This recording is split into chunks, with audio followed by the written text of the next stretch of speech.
Good morning and welcome. Thank you for joining us for the 2020 Virtual TNT Conference. My name is Rita Michaels and I am the Director of Operations at the Georgia Transplant Foundation. I will be joined in a little bit by Rebecca Moshiri, who is our Director of Patient Services, and Deb Long, our TNT and Mentor Project Coordinator. And we will be your moderators for today's conference. This webinar is made possible in part from support by Community, a Walgreens Pharmacy, CareDx, and the Mayo Clinic.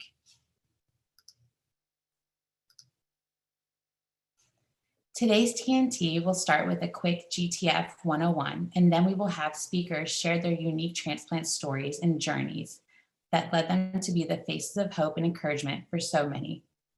We will then divide into pre-assigned organ-specific breakout sessions to hear important information and updates from the transplant doctors. But before we get started with our first talk, I have a few housekeeping items to cover. First, today's webinar is being recorded, and we will share the link with you by email once the event is over. You are muted and we cannot see you in the webinar portion of this conference. You will not appear in the recording. Next, we'd love to hear from you during today's presentations. If you have a question for a speaker, please type it in the Q&A chat box on your screen. It's at the bottom. We'll answer as many as we can throughout the conference.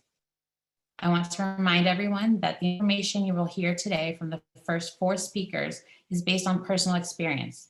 They are not physicians, and please defer to your own doctor and transplant team regarding your transplant medical health. And now, without further ado, I'd like to turn it over to Rebecca. Good morning. As Rita mentioned, my name is Rebecca Moshiri, and I'm the Director of Patient Services at the Foundation. We are so glad to have you here with us today. I'd like to kick off with something we typically do at the Atlanta TNT, and which many of us look forward to so much every year, and that is to find out how long everyone has had their transplant. You should all see a poll question on your screen now, asking how long you've had your transplant.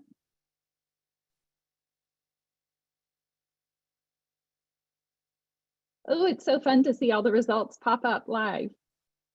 Wow, look at that. Just a few more seconds.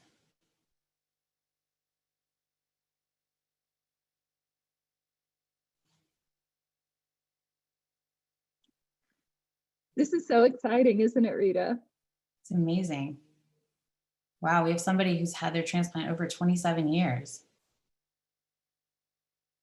That is just amazing. So I'm excited to see we have a couple of people who've had their transplant for 6 months or less. They're newbies who are here to join us. Looks like the majority of people who are here today have had their transplant for 3 years. Well, I guess that's probably somewhere between over 1 year and less than 5 years. Thank you all so much for answering. It's really exciting to see. And, I think that it's also really an inspiration for people who are still waiting for their gift of life. So thanks so much for answering. Now I'm going to move on to tell you guys some about the programs that GTF offers. So I'm going to be going through these really quickly. If you have questions later about it or want more information, please make sure to visit our website, gatransplant.org. And after this webinar, you will receive an email from us that has more information about GTF's mentioned offerings. Next slide, please. So GTF was founded in 1992 by Tommy Smith, who was a kidney transplant recipient. We now offer many different types of programs and services that I'll go through today. People who can apply for our programs should be a Georgia resident. You can be any of these categories related to transplant. So that's candidates, recipients, living donors, dialysis patients, and those people who are seeking transplant. And there should be a situation of need related to transplant. Next slide, please. So first, I'm going to tell you about our financial assistance programs. Patients who are working to get listed or who are already UNOS listed at a center might be interested in these pre-transplant programs. So our dental assistance program may be able to help if your transplant center is requiring you to get dental clearance. We also offer assistance with insurance premiums for non-Medicare UNOS listed patients who are currently missing work due to disease progression. Our evaluation assistance program may be able to help with travel and lodging costs if you're getting evaluated for transplant far from home. And then we also want to make sure that all of you know that we have a program to assist living donors with travel costs and with lost wages during recovery from donation. Next, I'll tell you about our programs that are for post-transplant patients. Our emergency assistance programs assist with household bills if there is an income loss related to transplant. We offer short-term medication assistance to make sure you can always take your meds while you work with your transplant social worker to plan how to cover it moving forward or to give you time to apply to the manufacturer assistance programs. We can help with lodging if you live far from your transplant center, while the transplant team wants you to stay locally after your transplant while you recover, and then also for follow-up visits during the first year after your transplant. We offer assistance with health insurance premiums. That would be sort of during a job loss or when AKF assistance ends for kidney patients. And then we offer transportation assistance to help with the cost of fuel for traveling back and forth to the center for follow-up visits after your transplant surgery. So the really important thing to remember about all of these programs that I've just told you about is that you will need to apply through your transplant center social worker or your dialysis center social worker. Make sure that you contact the social worker and just talk about the situation, and they can help with the application and then would submit it to us as well. Next slide, please. Another one of our programs is the Transplant Fundraising Program. So this helps transplant patients to prepare financially for all of the ongoing transplant costs that they'll have post-transplant. And it offers a matched grant of up to $10,000. So in order to be eligible for a matched account, you must be approved pre-transplant, and then you have 1 year after you're officially accepted in the program to fundraise the funds that we will match. You can continue fundraising, but we're able to match up to $10,000 what you fundraise in the first year. These funds can be used post-transplant, and they're primarily to cover your prescription medication costs and your insurance premiums. To get more information about this program, please visit our website. We have a fundraising video that's available on the website that really tells you all about how to go about doing the fundraising and gives you step-by-step instructions on how to be successful at it. You can apply through our GTF website or your transplant center social worker. And again, you can get the application and more information at gatransplant.org. Next slide, please. So we also offer many great education and community programs. First, we have our Jumpstart program. That is a return to work or sort of transition to employment for recipients, caregivers, and living donors. And you're able to get hooked into education and training programs. You can get help with your resume, all sorts of things if you're interested in participating in it. We have a mentor project that matches trained recipients with people who are just going through the transplant process so that you can talk to somebody who's really lived through it. We also offer these TNT conferences, sort of like what you're attending today, but we normally offer them in person around the state in different cities. Next year, we are planning to offer them virtually, and we'll probably be splitting it up by organ group, but it's a day just to meet other people who are in transplant and hear some great information from doctors about what's new in transplant. We have a tutoring assistance program that assists children who are transplanted with kind of catching up with their schooling after many of them have missed a lot of time off school because of their illnesses and the need for transplant. We also offer academic scholarships, and these are for students who are wanting to go to school beyond high school or get different types of training. And these are available for recipients, the dependents of a recipient, the sibling of a transplanted child, and living donors. And for more information, you can go to our website to get the application and find out when that's due. And then lastly, we also offer a couples enrichment weekend. We know that going through the whole transplant process really is stressful for couples and, you know, puts a lot of pressure on the relationship. So this gives the couple time to focus back on that relationship instead of solely focusing on the transplant. This is available for couples who have a transplant recipient who's been transplanted for more than 6 months and who's currently medically stable. We hope to offer this again in person in 2022. So again, for all of these programs, next slide, please.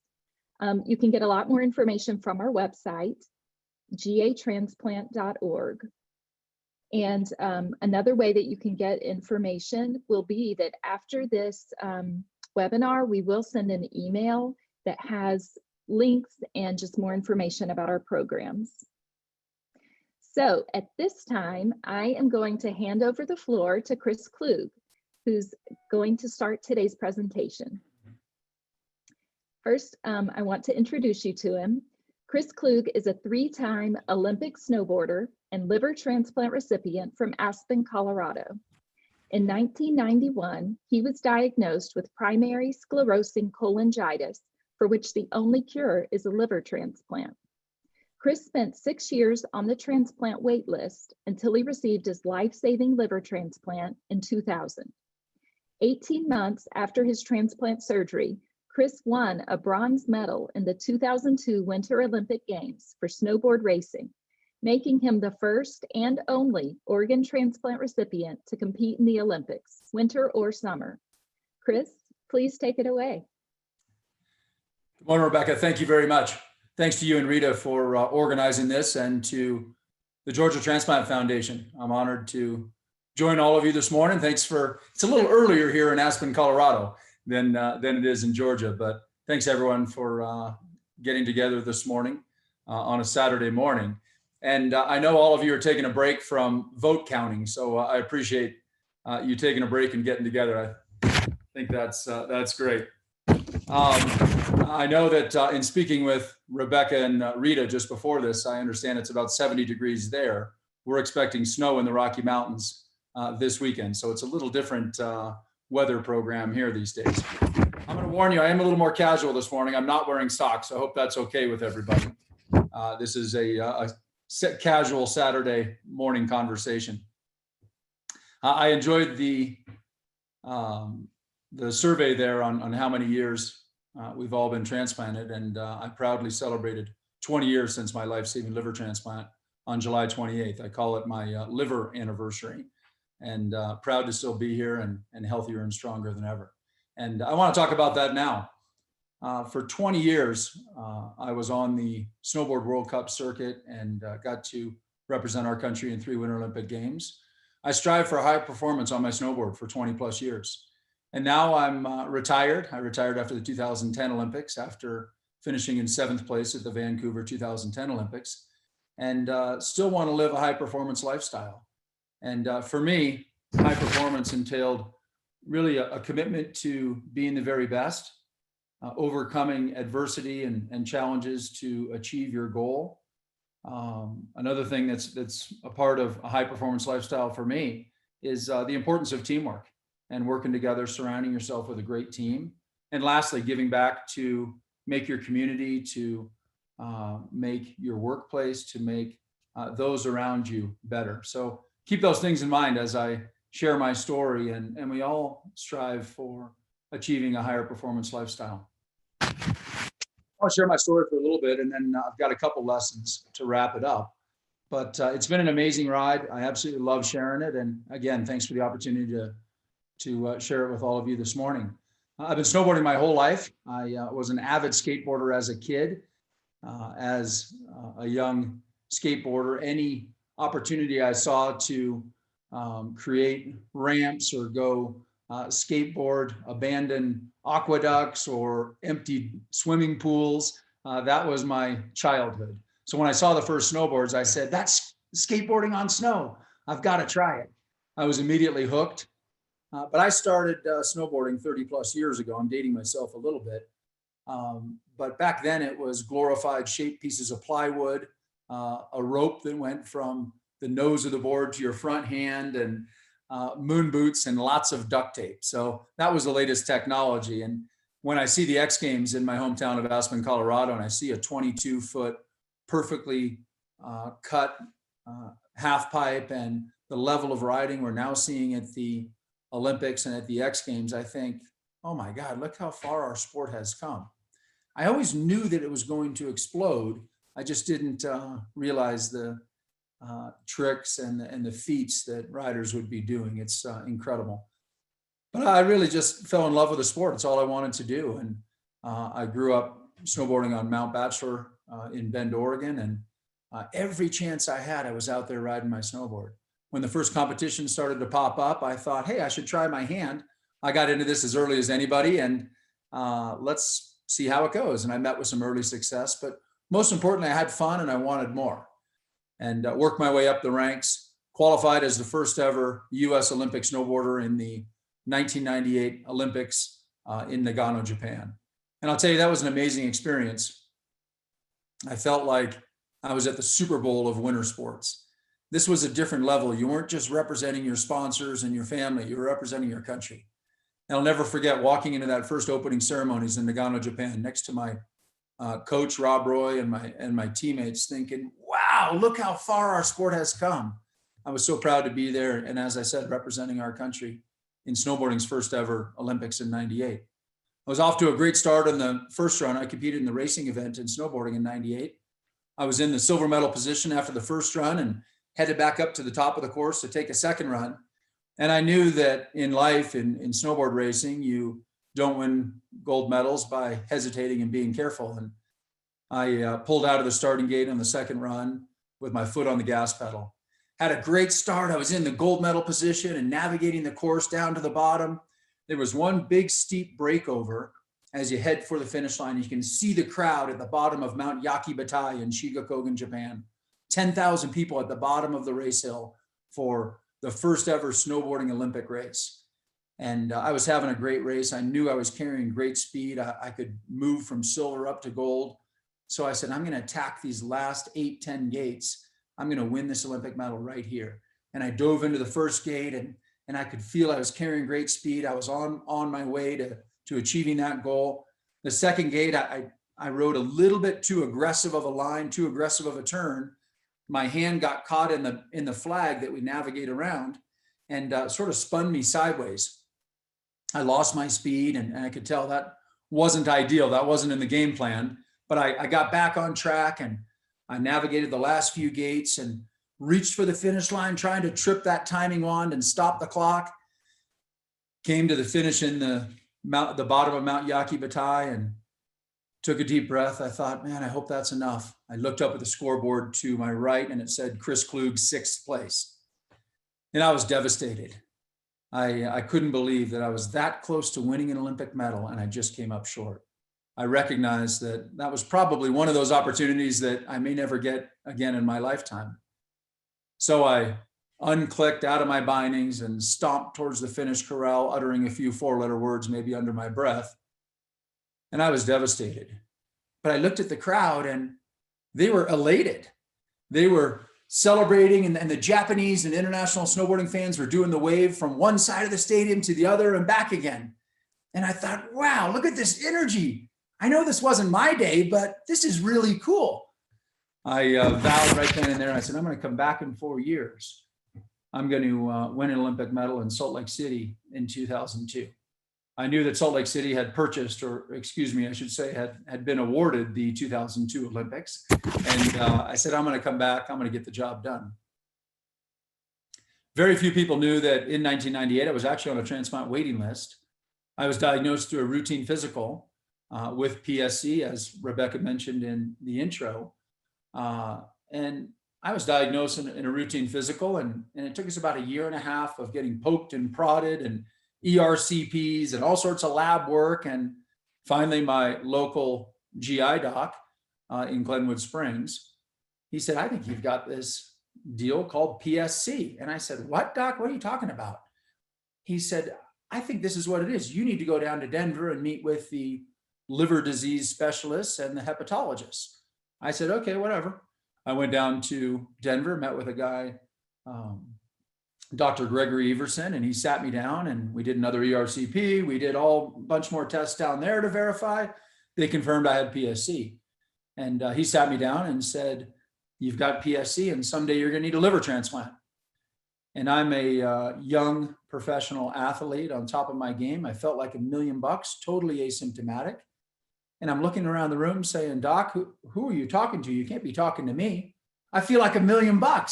I'm riding my snowboard and my mountain bike and my skateboard, and I'm fit and healthy and active. I said, you're crazy, Doc. You've got the wrong guy. He said, no, we've got the right guy. And someday you're going to need a liver transplant. When I heard that, that was enough. I said, you're crazy. I'm out of here. And I did say, well, when? And he said, we don't really know. Maybe it's 5 years down the road. Maybe it's 10, maybe it's longer. But we will monitor you and help you stay on track. And when the time comes, you need to be ready for a transplant. And I'd heard enough. I was out of there. I was in total denial for the next few months and years, really. I said, this quack of a doc can't be right. I don't need a liver transplant. I feel like $1 million and he's crazy. And I carried on really in denial for quite some time. I was determined to prove him wrong and solve this myself, and tried a lot of different homeopathic remedies, if you will, and diet changes and tweaks and exercise changes and everything I could sort of on my own to prove him wrong. And actually it was in November 1st, 1999, right around this time of year, I was heading to Salt Lake City, heading over Soldier Summit on Highway 6 through Price and Manti, and headed to Provo and on to Salt Lake City and Park City. We had a snowboard dryland physical testing and training camp at the U.S. ski and snowboard team. Yes, snowboarders even have to work out a little bit too, if you can believe it. And I was listening to NPR, taking a break from whatever obnoxious noise I was listening to in my Isuzu Trooper as I headed over there. And on came an NPR report that football grade and legendary Chicago Bears running back Walter Payton had died from PSC. And I pulled the car over right then and there and just sort of broke down. And I remember calling my dad thinking, what does this mean for me? Here's a fit, healthy, one of the greatest running backs and NFL football players of all time had succumbed to this disease and cancer as a result of the PSC. And I thought, what does this mean for me?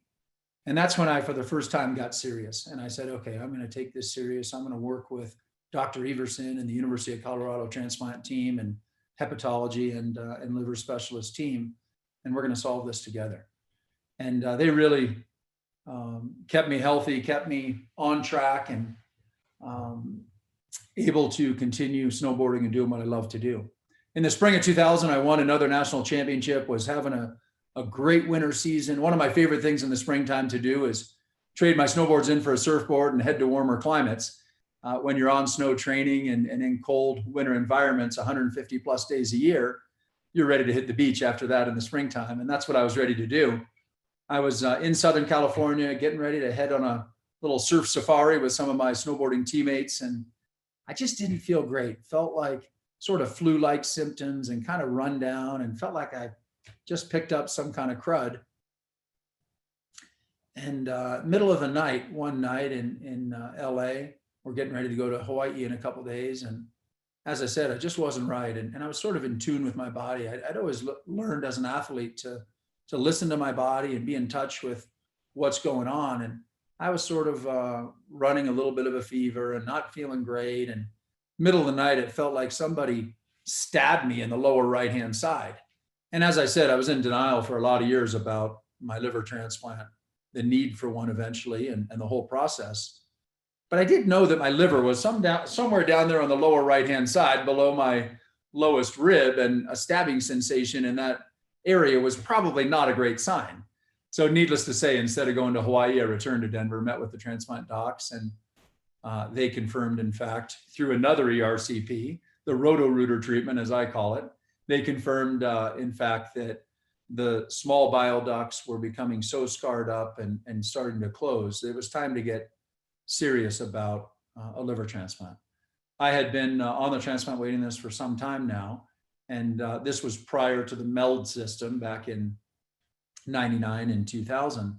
I was upgraded to a more critical or urgent level on the transplant list, and met with my transplant team again. They allowed me to return to my home in Aspen, Colorado, and said, here's your pager. That's how long ago it was.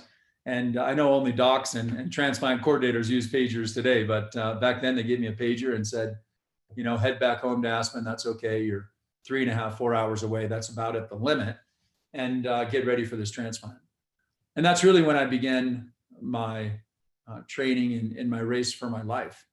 I've been a part of 2 great races in my life, racing my snowboard and racing for my life. And I really approached the race for my life just like I did my snowboard racing career. I was determined to uncover every single stone and do everything I could to put myself in a position for a successful outcome, or in racing for putting myself in a position to be standing on the podium. And that entailed really listening to my body, sleeping well, eating well, doing everything I could to train in effect for that race for my life. I did get a call after about a month on a more critical stage on the transplant waiting list. It was a wrong number. I almost needed a heart transplant to go along with my liver transplant at that stage. But another month came and went, and they anticipated, based on my blood type, based on my age, based on my MELD score, if you will, before that was actually the case, that it would be about 3 months. And the first month came and went, and we are now approaching the 3rd month and no call. I'm often asked that question, how hard was the recovery from a liver transplant? And I think in some respects for me, that was the easy part. Really, the waiting game was the most challenging. As an athlete and as a frequent flyer orthopedic patient and an asthmatic as a kid, and lots of pre-qualifiers for this main event, this liver transplant, I was used to getting an x-ray, getting an MRI, going and seeing a doc, and getting treatment and putting a game plan together and how we're going to rehab this injury or bounce back from this illness and beginning the road to recovery. But with a liver transplant, you're really hanging out and hoping and praying for that second chance. And you're also very mindful at what cost that second chance comes. And that was something that I had not come to terms with yet and did not know really how to grasp or I didn't have an answer for it. But I just, again, hoped and prayed and waited for that call and that second chance. And it finally came on July 28th of 2000. My transplant coordinator called me, Tracy Steinberg, and she said, get your butt down to Denver. And I headed down to Denver. I had a bag packed for weeks and weeks, and I was waiting for that call. I was so excited to head to Denver and begin that surgery that I had trained for, this race for my life. I was ready. And when I got into the pre-op room and they hooked me up to all sorts of machines and I was signing my life away, and doctors and nurses and transplant coordinators were coming in and out of the room, and it felt like the excitement and the energy before a big race. And I was fired up, the adrenaline was pumping. I was like, let's do this, doc, I'm ready. And then he came in, he said, we don't have the recipient for the heart confirmed. We're gonna have to wait till tomorrow. So go home and sleep on it. I said, go home and sleep on it. I said, are you kidding me? I'm ready to do this. So miraculously, I found my appetite that night. I had lost quite a bit of weight. And when your liver's failing, your whole digestive system isn't quite working right. And I really had a hard time eating and keeping weight on, and had lost quite a bit of weight. Miraculously, that night, I found my appetite, and I said, Doc, for some reason, I'm hungry. Is it okay if I get something to eat? He said, oh, sure, just eat light. I said, wonderful. I headed to the Cheesecake Factory, had a spectacular meal, topped off with a big piece of Adam's peanut butter cheesecake. I told him the next morning, he said, do you realize what we're doing today? I said, eat lightly. The next morning, I headed into the pre-op room again, and we went through the whole process again. Unfortunately, that morning, it was early, it was dark, and it was kind of cold. And we all know snowboarders don't do well early in the morning. I'd lost my confidence a little bit, and I wasn't sure that I was going to get through this. And I remember looking up at my parents and my girlfriend at the time, now my wife. And just before the effects of the anesthesia turned the lights out for me, I looked up at them and I said, am I going to get through this? I was scared. I had a lot of confidence in my transplant team. I had a lot of confidence in that decision. And I think that is so important, that I knew I was in the right place. I knew this was my best chance for long-term survival, for a great quality of life post-transplant, but I was scared. And the lights did go out. I woke up 7 hours later, being wheeled down the post-operative floor, both arms in the air, yelling, I rule! I think the painkillers were clearly talking at that point, but it felt like a new engine got dropped in me. And I woke up and I said, oh, that's how it's supposed to feel. For the first time in my life, I felt whole. And I didn't know. I'd run around my whole life with a compromised liver, and I woke up and it felt like they replaced a compromised 4-cylinder engine with a brand new, perfectly functioning V8. And my transplant doc could see it. And he said, Chris, you need to stay on a tight leash. You need to take it easy. Let this incision heal. There's a real risk of an incisional hernia and all sorts of things that he mentioned that just went right over my head. But I said, okay. He said, you got to take it easy and let this heal, and you can make it back. And I'll never forget, that was the same doc, Dr. Yigal Kam, who restarted the liver transplant program at University Hospital after they did the first ever liver transplant in Denver many years before shutting the program down because it was too progressive. I asked him when I was getting ready for the transplant, I said, can I make it back? Can I go back to the Olympics? He said, I don't know. It's never been done before, but I don't see why not. And that's all I wanted to hear, is that it was possible. Same thing that Sean Elliott, my friend and NBA basketball great that returned to the NBA after kidney transplant. I said, Sean, can I do it? Can I do it with the anti-rejection drugs? Is it possible? And he said, yes. He said, you can do it. And I hung up the phone. I said, great, Sean, that's all I need to hear. Thank you, bye. That's all I needed to hear, is that it was possible. There was a chance. And I knew there was a chance when I woke up from that transplant. I knew I was going to make it back. I had a miraculous recovery. I was out of the hospital 4 days later. I was riding a stationary bike. A week later, I was doing some light isometric weightlifting exercises without trying to strain my abdominal and incision area. And I was back on a snowboard 7 weeks later. The anti-rejection drugs that I still take today, 1 milligram of Prograf morning and night, didn't cause any infection, no rejection. And I still take those morning and night 20 years later. I had a miraculous recovery. As I said, I was back on my snowboard 7 weeks later, and it was probably more aggressive than I would recommend. But as a professional athlete with the Winter Olympics a year and a half out, I probably pushed the envelope a little bit. It was sort of interesting getting back on my snowboard again at Mount Hood just 7 weeks after my transplant in Oregon on the Palmer snowfield. And I was eager to get back up to speed. The Olympics were a year and a half later, and I had literally gotten cut in half and felt like Gumby. I had no ab strength.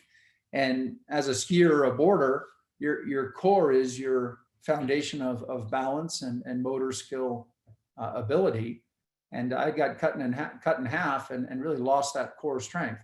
I joke today, I still have a 5-pack. That lower right-hand corner never really bounced back and sort of looks unusual. But I'm a half of a Mercedes-Benz or a half of a peace sign. And I always joke that's the most expensive tattoo in the world, and I earned it. I'm very proud of it. when I'm at the pool or at the beach, I rock my scar proudly. And sometimes a young kid or someone will come up and be like, "Oh my God, what happened to you?"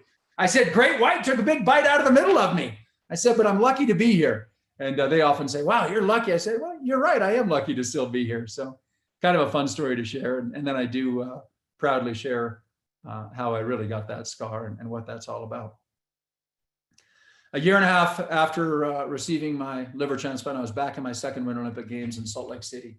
Without a doubt, two of the best weeks of my life. A couple highlights from Salt Lake City. I got to carry the World Trade Center flag that was found in the rubble of 9/11 into the opening ceremonies to kick off the 2002 games. And that was one of the most powerful events I've ever been a part of. I got to meet in this political season, I got to meet President Bush. I got to meet Mayor Giuliani. I got to meet Dick Cheney. I got to meet so many people. In fact, I did a video at the Olympic Village, and Secretary Rumsfeld walked into the market, and I had all these chips in my hand, and they were like, "Hey, what's a real athlete eat at the Olympic Village?" And Secretary Rumsfeld walks in. I say, "Hey, Mr. Rumsfeld." I butchered his name, called it wrong, and had all these chips. And he looked at me and said, "Oh, the diet of champions, evidently." So a lot of fun experiences meeting different people. And it was sort of interesting. I watched the gold medal hockey match with Dick Cheney and Vice President Dick Cheney. And it was ironic that many years later, of course, he had a heart transplant and was very curious about my transplant and asked a lot of questions. And of course, I didn't know at the time that someday he'd need a liver transplant. Got to meet a lot of my Olympic heroes, Dan Jansen, Eric Heiden, and let them know what an inspiration they were to me. One of the funniest and most dramatic moments of the 2002 Olympics came in my final race. I raced in the snowboarding head-to-head format. It had changed from a 2-run giant slalom race to a head-to-head race. So it was like the NCAA basketball March Madness. I qualified into the round of the top 16, and then 1 went against 16 and 2 against 15. It was a knockout, and you advanced through the rounds. I got into the small final, was racing against my good friend for an Olympic medal, or the dreaded 4th place at the Olympics, which is a participation ribbon and a friendly pat on the back. And I love my buddy Nicolas Huet from France, but I didn't want to finish in 4th that day. I made a commitment 4 years earlier in Nagano, Japan, that I was coming home with a shiny necklace, and that's what I was going to do. First ran against my Frenchman friend. We were neck and neck in the race course, and halfway down, I had a slight lead. I felt my front boot flex about twice as far as it should have. And I thought, oh no, that's not a good sign. But when you're racing, you can't call a timeout and take a break and find out what's going on with your equipment. You manage and you get to the finish line. I got to the finish line and looked down and realized a little 50-cent plastic buckle holding my foot in the boot that goes across my instep had exploded. Of course, never in my career had this happened, but the biggest race of my life, a 50-cent buckle explodes. And I get to the bottom and I grab the radio. I call up to the top of the race course to our U.S. snowboard team technician, Jay Cooper. And I said, "Houston, we've got a problem." He said, "Don't worry, I got extra buckles and rivets and parts. We'll fix it when you're up here. Just enjoy the ride up, get ready for a great second run and winning an Olympic medal." And of course, the whole time up, I stressed, what if he can't fix that and make a fool of myself in front of 25,000 fans at the bottom of Peekaboo's run at Park City Resort? Sure enough, I got to the top, and just like he said, he had all the parts out and cordless drills and everything to fix my boot. I kicked it up on the stand, and not only did he go to work, but other coaches and some of the French coaches and technicians helped as well. They wanted to see a great race, and that was always the spirit of the sport that I was involved in from day one, and I love that. The start referee is screaming at me, "Chris Klug, get into the start corral in 2 minutes or you're disqualified," and the medal goes to Nicolas Huet. I said, "Jay, you got to fix this thing. We're running down to about a minute." He said, "Listen, we got to go to plan B. The rivet that holds the buckle in the boot is stripped and it's just spinning in the hole. I can't replace it. We got to go to plan B." And I think, well, thank God he's got a plan B. We're going to be fine. And he turns around, he reaches in his backpack of MacGyver tricks and tools, pulls out a pipe fastener. And I'm thinking, isn't that for holding plumbing on the ceiling or the wall, not for fixing a snowboarding boot in an Olympic snowboard race? Sure enough, he cinches it down. It gets a little grip and a little bit of support, but not nearly what I need to win that second run. And I'm thinking there's got to be more to this plan than a pipe fastener for plumbing to fix my boot. Sure enough, he reaches back into the backpack, pulls out duct tape and starts wrapping duct tape around the boot. And I'm thinking, you've got to be kidding me. The biggest race of my life, and I'm holding my boot together with duct tape. And I laugh about it now, but I was not happy at the time. And I stormed over to the start corral, anxious about the repair job and frustrated that the biggest race of my life, my equipment is not ideal, far from it. And then I took a deep breath and I took in the view of the Wasatch Mountains from the start gate. The start referee screaming at me to get ready for the countdown. And I just took a deep breath. I said, you know what? I've been through a heck of a lot worse to get here. I can do this. I can beat this. I can win this race with duct tape and a pipe fastener holding my boot together. What a perspective that a transplant gives you and how hard things can be and how we get worked up and caught up in such small things that are truly icing on the cake or so insignificant in what I'd been through. And I said, I've been through a lot worse. I can do this. And as the start cadence counted down, doot, doot, doot, doot, the gates were about to open. I looked at my left hand. I realized I'd forgotten my gloves. I was so focused on the boot, I didn't have my gloves for this race. My coach looked at me and just handed me his gloves, shaking his head, thinking, you got to be kidding me. We trained for this day in and day out, and this is a total circus. And you're pulling out of the start gate for the biggest race of your life. I headed down the race course. Nick and I were neck and neck. Halfway down, I thought to myself, I've got him. I'm going to win this race. I've been fast on the lower half of this course all day long. The finish line's in sight. This is my race. The next thing that entered my head was, don't think about it, you idiot. Get to the finish line. I got to the finish line, crossed the finish line, and the Olympic audience exploded in applause. And I looked back, I saw my friend Nick about a gate behind me. It was the greatest sight I'd ever seen. And I put the brakes on just before the crowd and then Supermaned into the crowd and celebrated that Olympic medal win. That was the greatest race of my life and something I'll never forget. That crowd was made up of my family, my transplant donor family, some of the transplant team that had helped me get through that surgery, and about 100 friends that paraded over from Aspen and made the journey to cheer me on. And it was really special to share that victory with them and for them to be a part of it. That really helped me get there. I wouldn't have been there had it not been for obviously my donor family, but so many other people that were a part of that journey and part of that race. And I'll tell you that you don't get through a liver transplant, you don't get through winning an Olympic medal without a great team. And I certainly had one. I want to just share with you as we wrap up here, 3 great lessons that I've learned in my 2 great races, my race for my life and racing my snowboard for 20 plus years. And I leave you with these 3 things. And they guide me every day now as a dad and as a businessman, as an athlete still trying to perform at a high level and achieve a high performance lifestyle. So I hope these are helpful for all of you as you either prepare for your transplants or work hard to achieve your dreams and your goals post-transplant. I will share with you before I give you my recipe for success here that I'm way healthier, I'm way stronger than I ever was before my transplant. There's nothing I can't do today. And I love sharing that because I do remember running out of that liver disease hepatology office with my friend Dr. Greg Everson, telling him how crazy he was because I was so scared. And God forbid we get on the internet and Google liver transplant or any of this stuff. It's very scary. And I want you to know that, yes, I had some bumps in the road and it wasn't always easy. And I was scared and didn't know what the future held for me. But it is also good to know that I'm way healthier, I'm way stronger than ever before, and you can be too. I compete in the Leadville Trail 100 mountain bike race every summer. I've done it 10 years in a row. I ran the New York City Marathon after my transplant. I won my Olympic medal after my transplant. And you can do great things after your transplant and live a great quality of life. And I think that's so important to hear from somebody that's been through it. Doesn't mean it's going to be easy. Doesn't mean it's all going to be smooth, but you can do it. And just like Dr. Kalm told me, just like Sean Elliott told me, it is possible. And that's important to remember.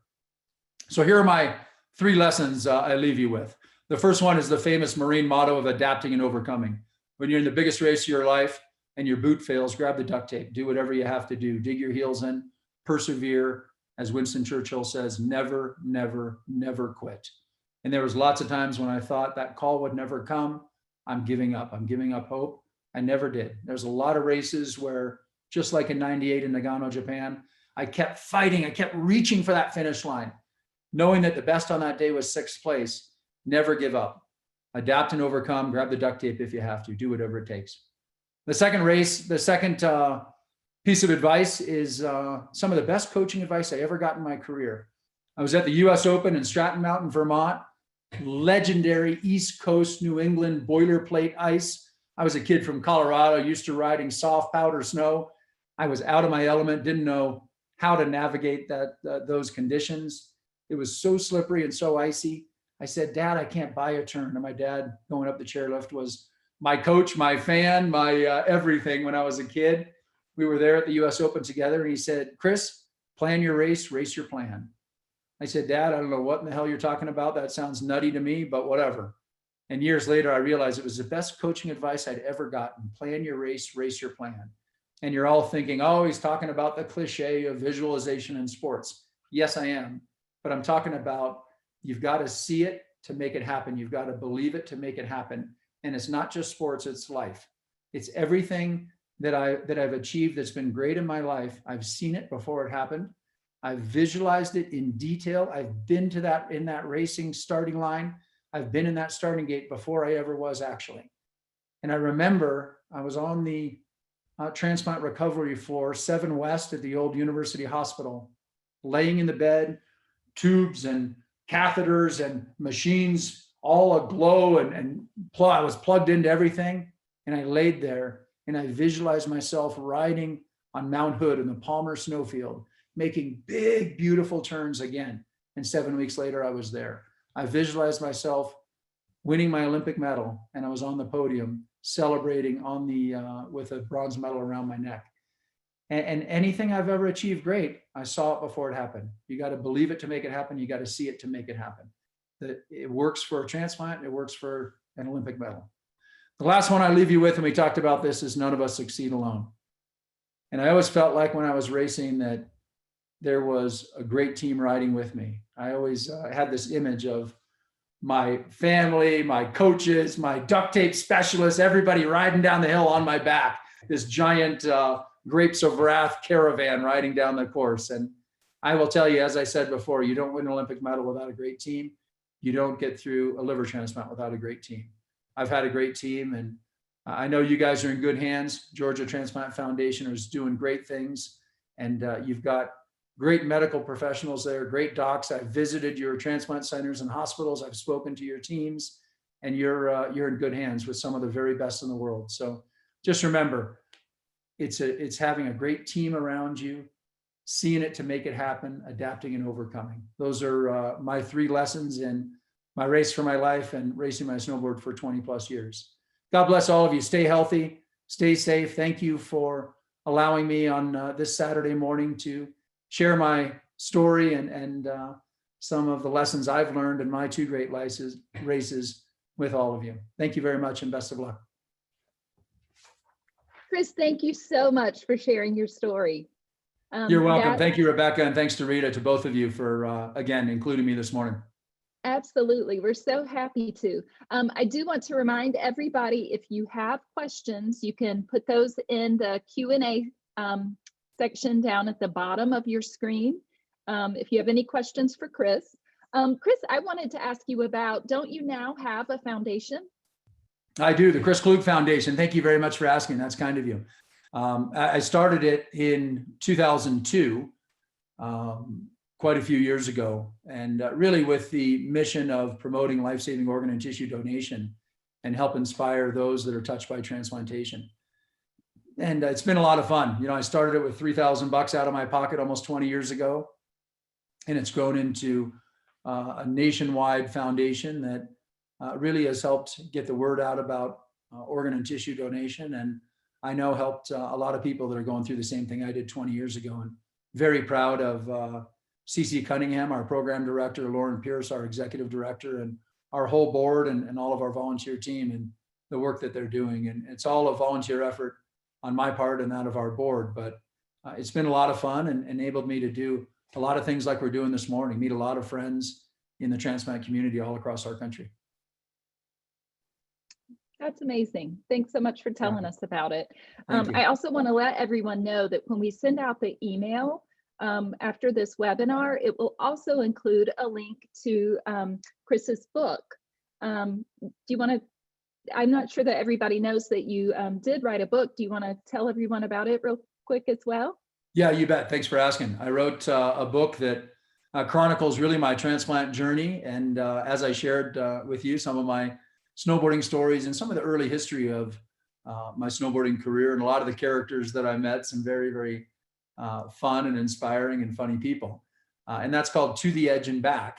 And I wrote that in 2004 and was really proud of that because not only did it chronicle some of the history, but the real goal of writing that was to share my snowboarding story, but to inspire people like we talked about this morning, that you can do great things after your transplant. And it's all about facing some real adversity and bouncing back from that and winning my Olympic medal and everything that I've achieved together with my friends and family after my transplant. So really proud of that. And thanks for asking. It's called To the Edge and Back. Okay, thank you. We've had a couple of questions come in from people that I'd like to ask you. If there's one piece of advice that you could give to a transplant caregiver, what would that be? I know that you had some really important caregivers around for your journey. I should probably put my wife on to answer that question. She's a good insight. But, you know, we talk about the cliche of we're all in this together as it relates to COVID and this pandemic and paradigm we're all living in right now. But I think with a transplant, you know, they talk about the other cliche, it takes a village to raise a kid and to do it right. And as a new parent of a 6 and 9-year-old, I can certainly attest to that. But I also think as it relates to a transplant that it really is a team effort and having a partner, having a family, having a brother, sister, mother, uncle, you name it, having somebody to help you get through that. I'll never forget after my transplant, I never took a Tylenol regularly. And now I was taking a handful of pills right after my transplant. And I thought, how am I ever going to get used to that? And my wife and my mother-in-law, I remember laying out my Monday, Tuesday, Wednesday, Thursday pill box. And that was really helpful. And all my friends helped me as I was on that waiting list. They'd come over and play chess because I was too tired to ride my bike or ride my skateboard. And I had a lot of friends that helped me get through it. And I guess my advice to the caregivers would be how much I appreciated them being there and helping me get through it. And I don't know if I always communicated that at the time. And listen, sometimes you're sick, you're not feeling well, and we all deal with that differently. I was certainly a grump and a whiner at times, but I was very grateful to have them there and they got me through it. All right, thank you. Somebody asked, have you had any issues over the years with your liver transplant? You know, I had a little bit of a complication about 6 months out. I think my liver transplant or intestine got a little twisted or something, and I ended up in a helicopter flying back to Denver, and it all worked itself out. Thankfully, that was not an issue. I do get labs quarterly, regularly, and check AST and ALT and your liver panel and chem and all of that. So I do quarterly labs. I do get an annual skin cancer checkup. And the real perk or bonus post-transplant is the colonoscopy every 2 years. I do that regularly. You know, I think for me, you know, there's some responsibility that comes with this transplant. And it's a small price to pay for getting this second chance at life and this gift of life. But there is some responsibility, taking your medications regularly, adhering to that medication protocol, wearing zinc and wearing sunscreen, taking care of your skin, eating healthy, exercising. And that's always been kind of my program as an athlete. But I think it's really it gave me the best chance to bounce back and to have a successful outcome for my transplant. And I still subscribe to that today, eating healthy and exercising and taking my medications and communicating with my transplant coordinators and team. And that's really gotten me 20 years later feeling great and able to still, as I said earlier, live a high performance lifestyle. Well, that is all great advice. And I'm glad to hear that overall you've done really well. It sounds like you stay on top of it, getting your labs done, staying in communication with your transplant team. All of that's wonderful. Somebody also asked, what would you say was your biggest challenge post-transplant? I didn't know, it was sort of an unknown. And I think one of the things I struggled with after my transplant is you'd get a common cold, for example. And I thought, oh my God, is my liver failing? Am I going to die? And getting used to learning your body again and learning sort of these new indicators or signs to pay attention to, and some that you don't really have to worry about. And so that just took some time to relearn, if I get a common cold, is that just a common cold I don't have to worry about? Or is that really something I need to be careful of? And what I sort of learned at the end of the day was, if you get a fever, pay really close attention and communicate with your transplant coordinator. And if you don't, it's probably just a common cold and you're okay. At least that was sort of how I approached it. But I think just getting used to this new second chance at life, this new lease on life, this new organ, and how your body adapted to that, and the signs to pay attention to, and those that weren't as important to pay attention to.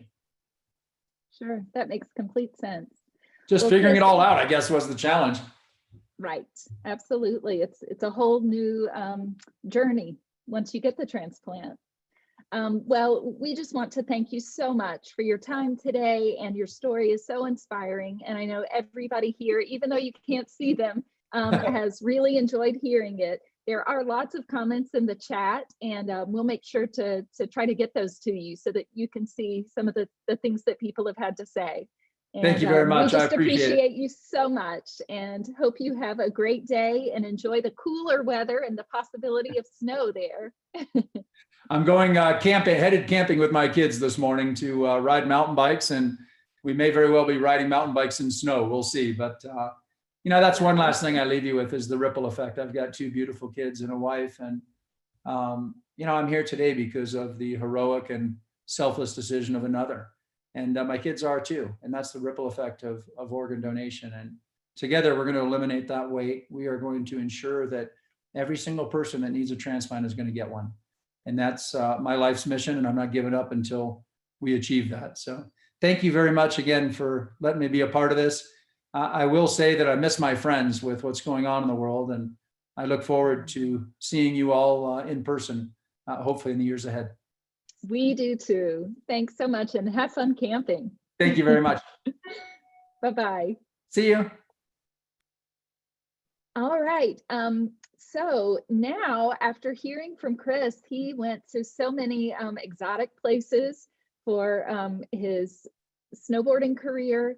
And what we want to do is do another poll question and ask you, if you could vacation to any one of these states, which one would you visit?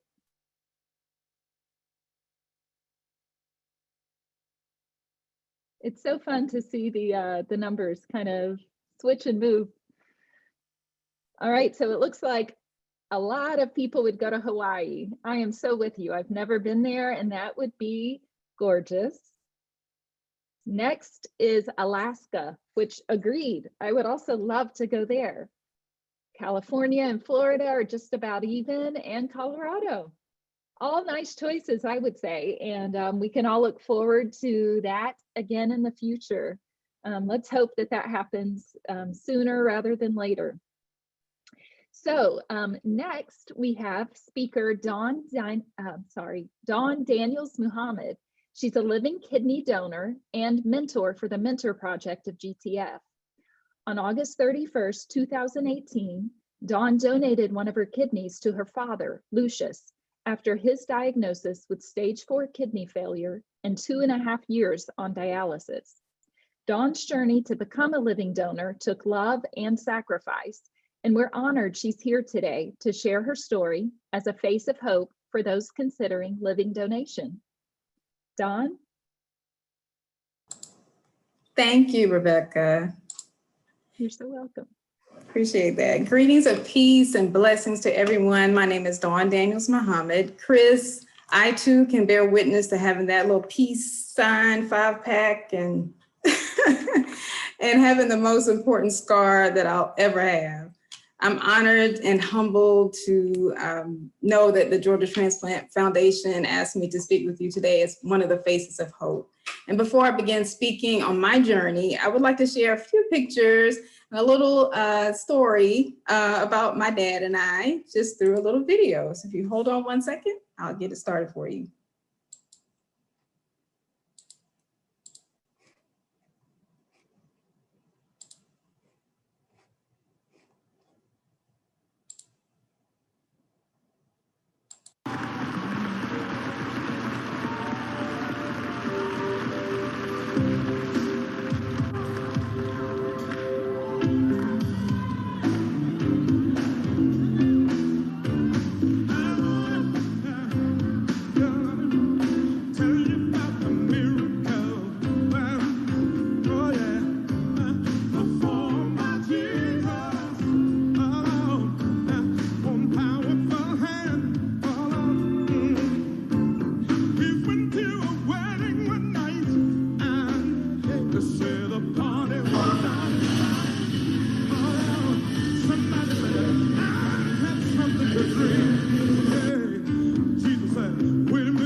Thank you all so much for watching that video. I get so emotional sometimes, so if I saw me wiping my eyes, that's why.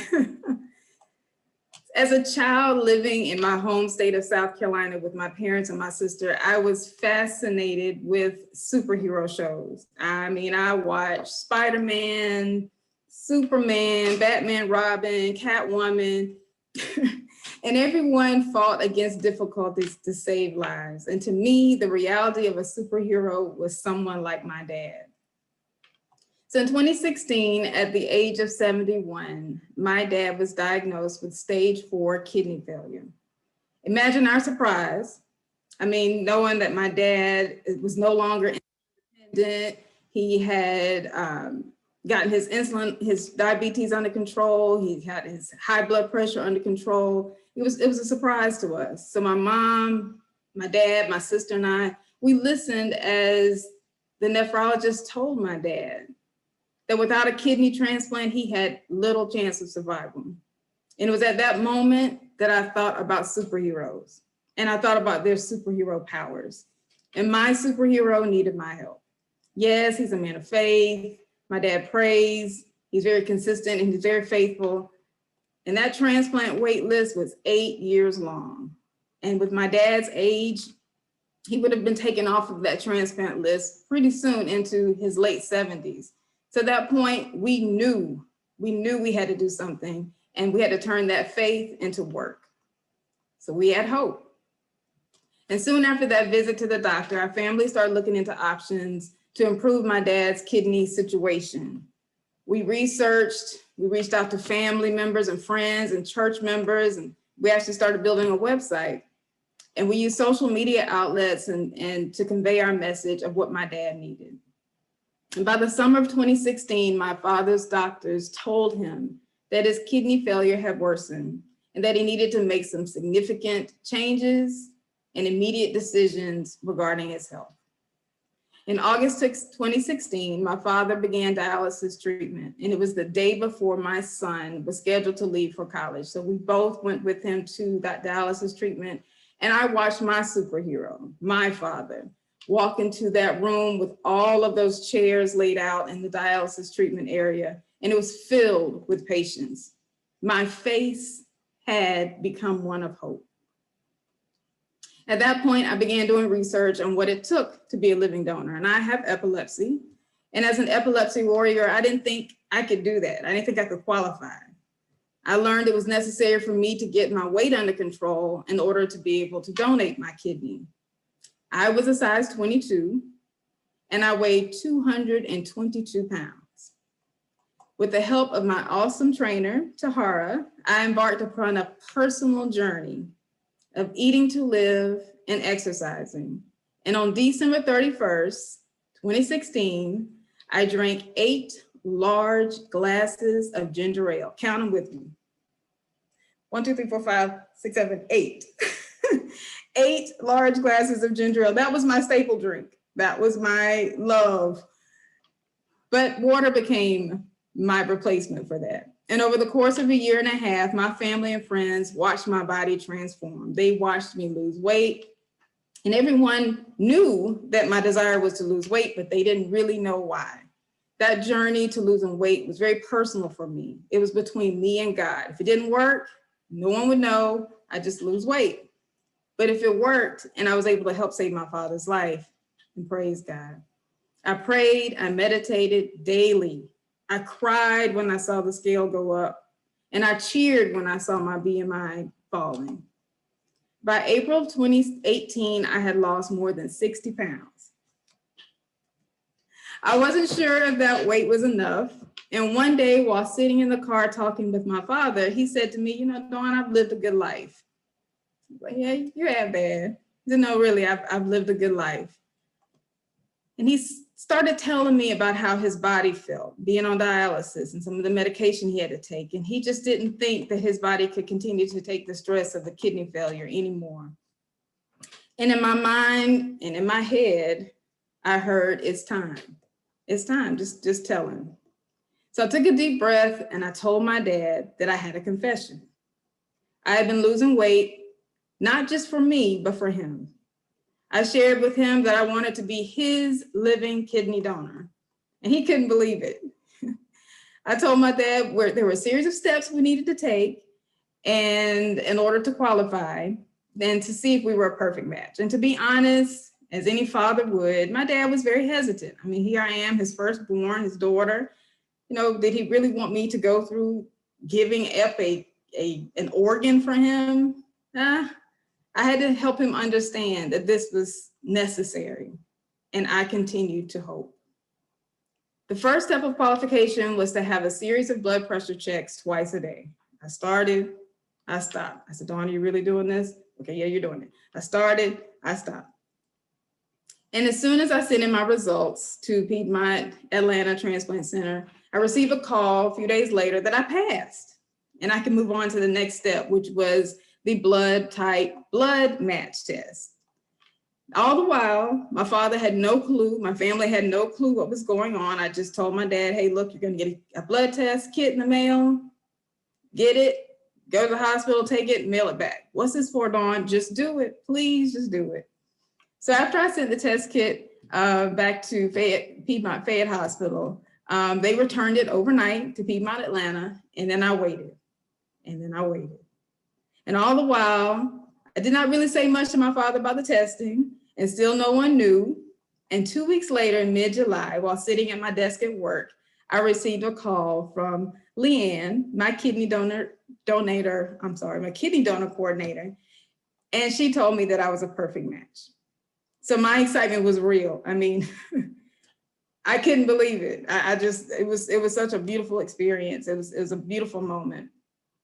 But there was one more step, and that included a series of 2 days of interviews with a nutritionist, a social worker. I had tests with the nephrologist, with the nurses, and a psychologist.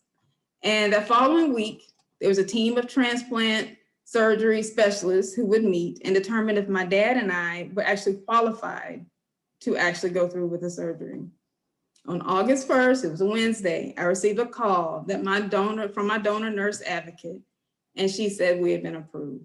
I fell to my knees, I cried, I'm tearing up now. I thank God for that hope becoming a reality.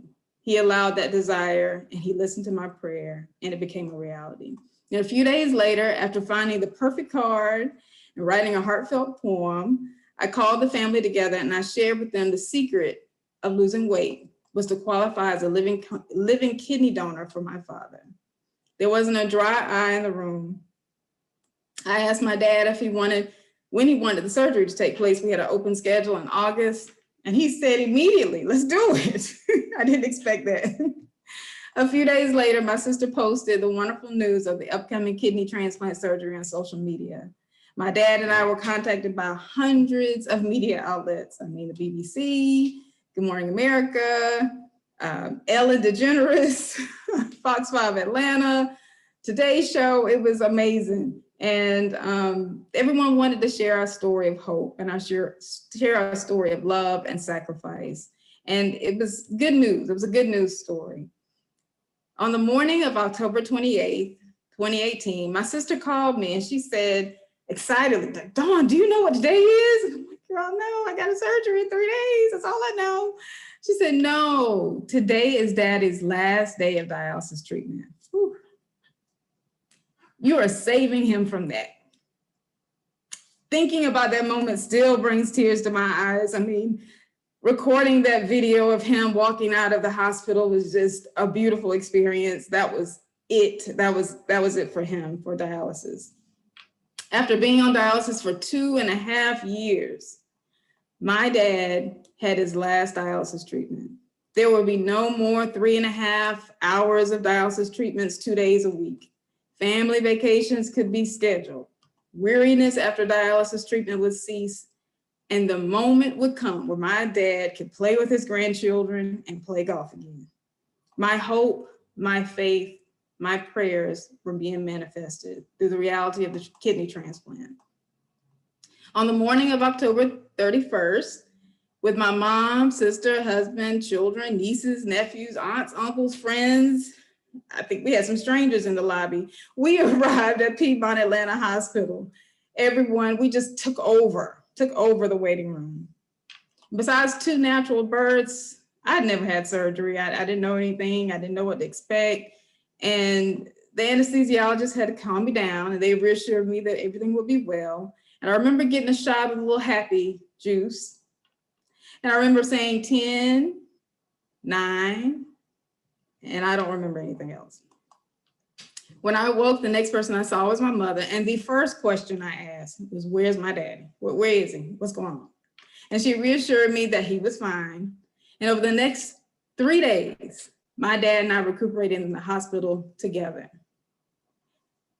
She repeated the stories my mom did about the surgeons and in the surgery room, the operating room. The surgeon washed his hands and he prayed, and the room was full of prayer. And that they watched the Good Morning America segment and how special that was, and that there was not a dry eye in the room. The first thing I wanted to do after my dad woke up was FaceTime. And so that's the picture that you saw of us FaceTiming each other. And that was such a wonderful moment with us, between the two of us. Doctors had told my dad, and they told us as a family, to take a picture of my father before the surgery and then take a picture of him afterwards. And I can bear witness, there was a complete difference. His face was full, his face was clear, his face was bright, and it was just wonderful. That night, about midnight after the surgery, the day of the surgery, I heard a knock on the door. My sister was in the room and she said, "You have a visitor." And I'm like, who was visiting me at midnight? But it was my dad, up, walking around. That was the picture that you saw, walking around to see me. The nurses were teasing him and they were like, "Oh goodness, you're speeding around the track, going around," because his room was on one side and mine was on the other. And it felt so good to know that through the gift of life, through the gift of giving a kidney to my father had a new lease on life. As a kidney donor, there's not much I can't do. The doctors have told us that, you know, my goal was to save my daddy's life. And essentially, not only did I, through weight loss, not only did I save my father's life, I saved mine as well. I've run 4 5K races since the surgery 2 years ago, and I'm in the process of running a virtual one this month. And outside of taking pain medicines like ibuprofen, Motrin, and Aleve that I cannot take, I have no restrictions as a living kidney donor. As a kidney recipient, my dad has been able to come off of several medications. He's experienced lower dosages of his high blood pressure medication, and he's managing his diabetes. And at the age of 76, this man still cuts his own grass, he paints, he works on cars, he exercises, and he will climb up on a ladder to check up on a roof. So we can't get him to sit down. My superhero is back. In 2020, I began serving as a mentor with the Georgia Transplant Foundation. And as a mentor, I assist those who want to become living donors or those looking for one. And I share my journey and I share the processes that it takes. I give my personal testimony and I share information about the gift of life. There are numerous resources available to organ donors and recipients. And I never knew about those when I was going through the process. So this becoming a mentor is a real passion of mine. There's offerings of financial assistance, medication, there's scholarships, and it's just a host of other opportunities. Oftentimes my dad and I tease each other about our surgeries. My mom was our caregiver when we recovered, and she tells some stories too. I keep telling my dad if he doesn't take care of my kidney, if he does something weird, I'm gonna take it back. And he says the same about me. He's not giving it back. On August 31st, 2020, we were blessed to celebrate our 2-year kidney anniversary. We praise God for that blessing. Our journey has been supported by a huge village of family members, friends, church and mosque loved ones, neighbors, my dad's golf buddies, my sorority sisters, co-workers, and people who were strangers and who are now friends. Our faces of hope have become real. My message to those desiring to become living donors is to first begin with establishing a healthy lifestyle and then just do it. Black men and women have a high rate of high blood pressure, diabetes, and kidney disease, and we suffer from that. And but that is what makes us have to have a kidney transplant or a heart transplant. The fix starts with eating to live and exercise. And the ribbon color for organ transplants is green. Green is for life. Whether you are a child, your sibling, spouse, friend, or a complete stranger, if you desire to help someone to have a better quality of life through organ donation, I encourage you to take the necessary steps to get tested and begin the journey. A kidney surgeon told me and my dad that God created us with 2 kidneys. We only need 1. We can donate the other. So become the face of hope for the next person. You never know whose superhero you may have an opportunity to save. Thank you so much for listening to me. I know I ramble on sometimes, but I thank you all so much for listening. This has been a wonderful experience. So thank you all so much. Dawn, we cannot thank you enough. You can't see me, but I'm Deb Long, and I have the honor of having Dawn be one of my mentors in the Mentor Project. And I just want to say, you are that superhero, Dawn. You really are. And that was such a great story. We do have some questions, and just a reminder to everybody listening in, if you have a question for Dawn, you can write it in the Q&A box at the bottom. So the first question is about how much weight you did have to lose and what BMI you needed to get to become a donor. And I left that part out. I was 60 pounds overweight to get to where I thought I needed to be. The nutritionist who tested me during the 2 days of the 2-day testing actually measured my wrist. So as long as your wrist fits around, there's a little scope, then you are able, and there's room around it, then you're able to qualify for a living donor. Okay. Yes, there's really no BMI. The nutritionist stated to me there used to be a BMI and a weight so-called requirement, but now they measure your girth and they measure your waist, and they make sure, because that's one of the signs of diabetes, is having a larger waist size. So, and the wrist size is very important. So those were the two things. I actually did not have to lose all of the weight I did. Oh, so you lost 60 pounds, but you didn't actually have to lose that much weight. Well, my wrist probably was bigger when I was 60 pounds heavier, so. Right. But there was no official weight that I needed to be at. Okay. So also we were curious to know about the weight loss. What was the hardest part about losing the weight? Being consistent. That was the hardest part. I mean, sugar is the devil. I went from drinking Chick-fil-A lemonade and sweet tea to water, from ginger ale every day to water. And just the consistent lifestyle of eating healthy, eating to live, intermittent fasting, making sure that I was eating right consistently. It couldn't be just one time a week, it had to be a daily lifestyle change. So that was very key. Amazing. Do you have something that you tell yourself, like a mantra or something like that, to stay positive along the way, or even to stay consistent with your weight loss and maintaining it?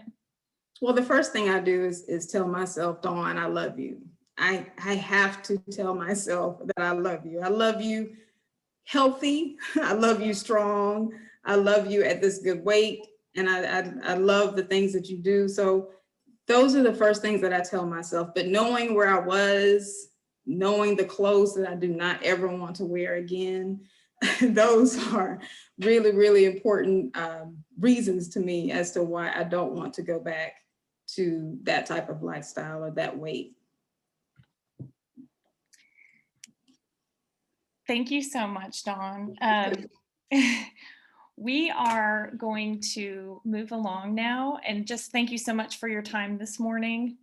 And we look forward to having you be a mentor for a long time to come. And this will be my moment to plug the Mentor Project and just say, yes. If you are out there waiting for transplant or considering living donation, please reach out to the Mentor Project. And same for waiting for transplant or have had a transplant. We're always training mentors, and I'm looking forward to growing the program more and helping more people. We are going to move to a poll question now. And so our question is, where are you in your transplant journey? Are you new to transplant, going through evaluation, currently listed and waiting for transplant, post-transplant, or does that not apply to you?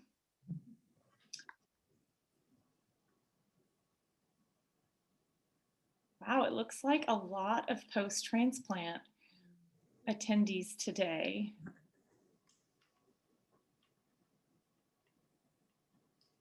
All right, that looks like everybody's responded. That is actually surprising, just because usually at our live conferences, we have, I would say probably, half post and half pre. So it looks like we have more post-transplant today. So thank you for sharing that. And I have the honor of introducing the next speaker as well. Actually, it's two speakers together. So Lovette Russell is a double lung recipient, and she was diagnosed over a decade ago with scleroderma and polymyositis, both unpredictable autoimmune conditions, and pulmonary fibrosis. She's a wife, mom of 2 grown boys, a philanthropist, a nonprofit advisor, and a former triathlete who believes that when you look good, you feel good. She is also joined by her loving husband and caregiver, Michael, who's also received a kidney transplant. He's been an integral part of the construction and real estate development in Atlanta through his leadership of the company his father started in 1952, H.J. Russell and Company. Michael did receive his kidney 15 years ago from his brother, Jerome Russell, and we are so honored to have them today. Good morning. I'm going to start us off this morning. And Dawn, thank you for that inspiring story of you and your dad. Really was touching. I really enjoyed that. But I want to introduce myself again, Michael Russell, and I'm here with lovely Lovette, my wife. And as Deb just said, I'm an 05 a kidney transplant. I just celebrated 15 years in September. So, quite a blessing. And Lovette is a double lung transplant of 2019. So we call ourselves the transplant family, yes. And that is for sure. And we're proud of it and feel very blessed, because of that. So what we want to do this morning, I'm going to briefly tell you my story of my kidney transplant. And then we're going to spend more time discussing Lovette's journey of her double lung transplant and frankly, the strength and resilience that she has shown to get to where she is today. Is pretty amazing.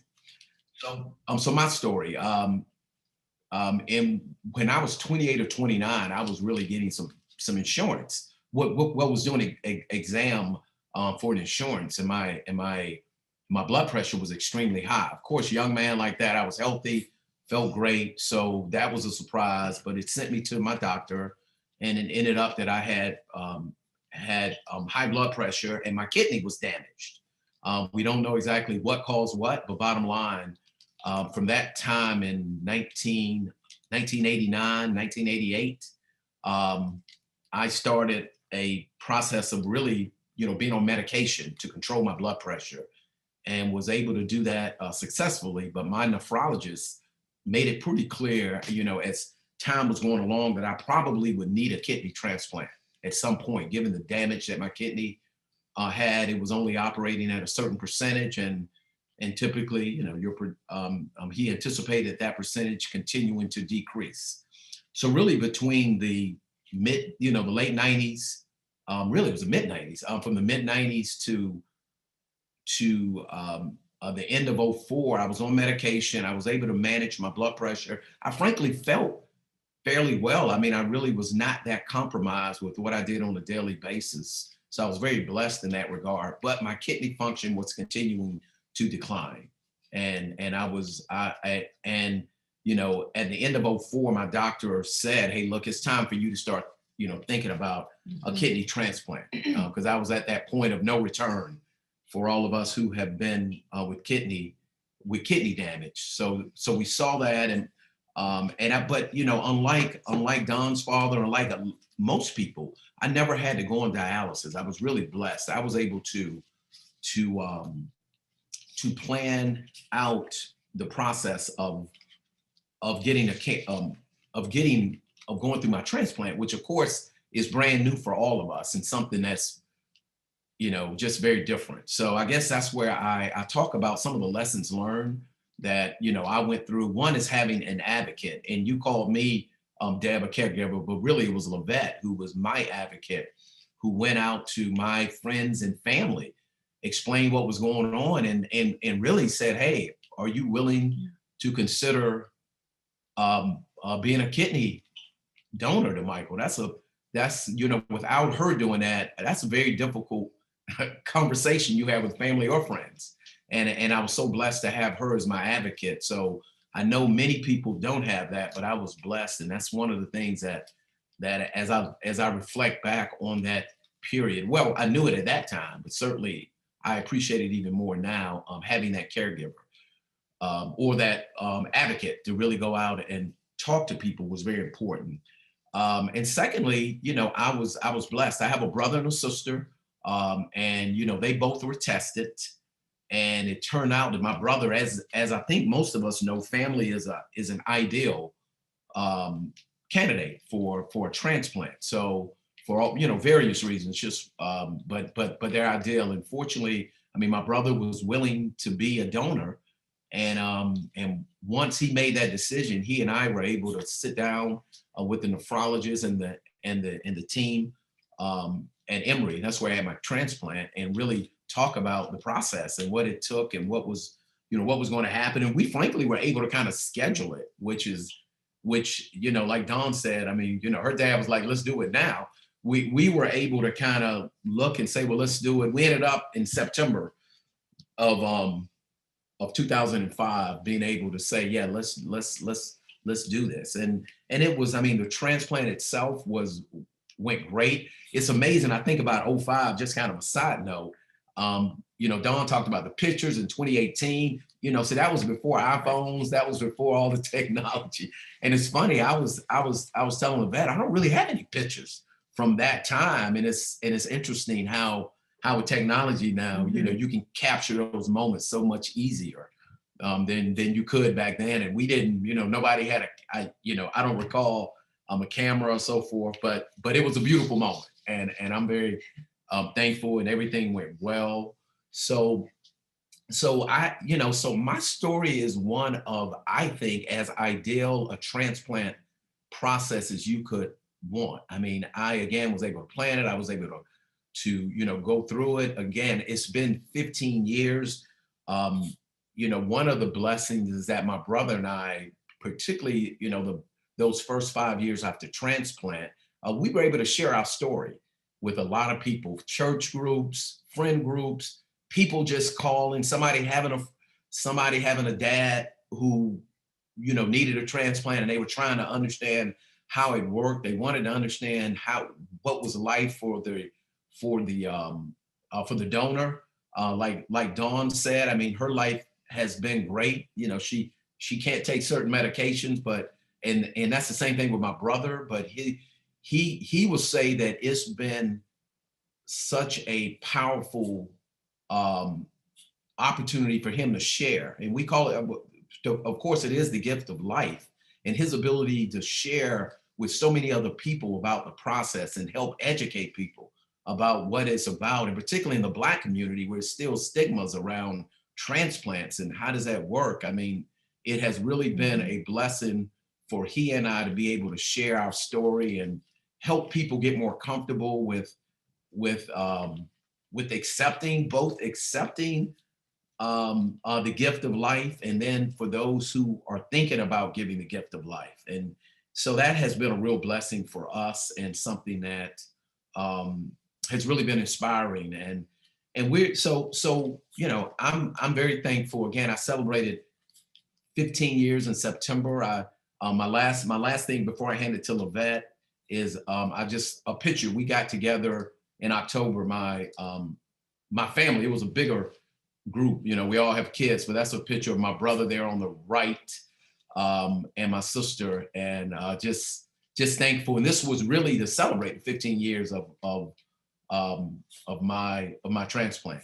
So just wanted to end with that. So, you know, really thankful, the gift of family, the gift of an advocate, and just being blessed is more things for me to do in life. That's why I'm here, and I want to continue to you know, get things done. So with that, I am going to hand it over to Lovette, who will tell you her story of her lung transplant. Good morning, everyone. Of course, everybody has a story, their personal journey, and mine started about 15 years ago. I was a stay-at-home mom, but had become a triathlete and had gotten into working out. And I worked out. Of course, you know, with triathlons, I was doing the ocean swims. biking and running. And that was keeping me in really pretty good shape. Here are a couple pictures and from a race that I actually finished, one of my first races in 2003. And that's when my boys were young and little. They're now 25 and 26 years old. And so that is a part of why my doctor says that my transplants went so well, was because I was in such good shape. Now, of course, during that time in my mind, I was in the best shape ever, right? Nothing was gonna go wrong. But one day I noticed that my hair started falling out like right in the back in the middle of my head. And I was probably very early 40s. And I was thinking to myself, what in the world? It's too early for this to happen. And like right here in the middle, that's not attractive. I am not digging that. Then I started noticing that I was having these weird sensations in my fingertips. Like if I touched anything cold or anything hot, it hurt my fingers so much. It was like frostbite. It was awful. So I went to the doctor to ask about my hair, ask about my hands. It was hormones. I got all kinds of answers. But anyway, for my hands, they explained that they thought that I had Raynaud's. And like most of us, I went on the web, and you know that a lot of us think that that's like going to the doctor, but it is not. And it said that in extreme cases, you could end up losing your fingertips. Okay, so my priorities quickly changed. I was thinking, oh, I can go bald because I can wear a wig, but Lord, please don't let me start losing fingertips and fingers. So over the next 2 years, I went to several doctors and got several potential diagnoses. Finally, after visiting the Mayo Clinic in Rochester, Minnesota, I was diagnosed with a rare autoimmune condition called scleroderma. I was fortunate enough to find one of the top scleroderma experts in the country, and I would fly to see him for appointments from Atlanta to Johns Hopkins in Baltimore every 3 months. And I did that for many years. I felt better after finally knowing what I had, but of course, was also devastated about what I read about the condition.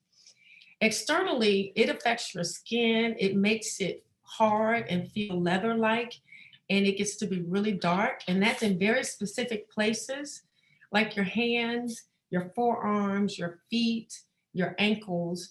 And for a lot of people, their chest up to their neck, right below their nose can get really dark. Your mouth starts to get tight.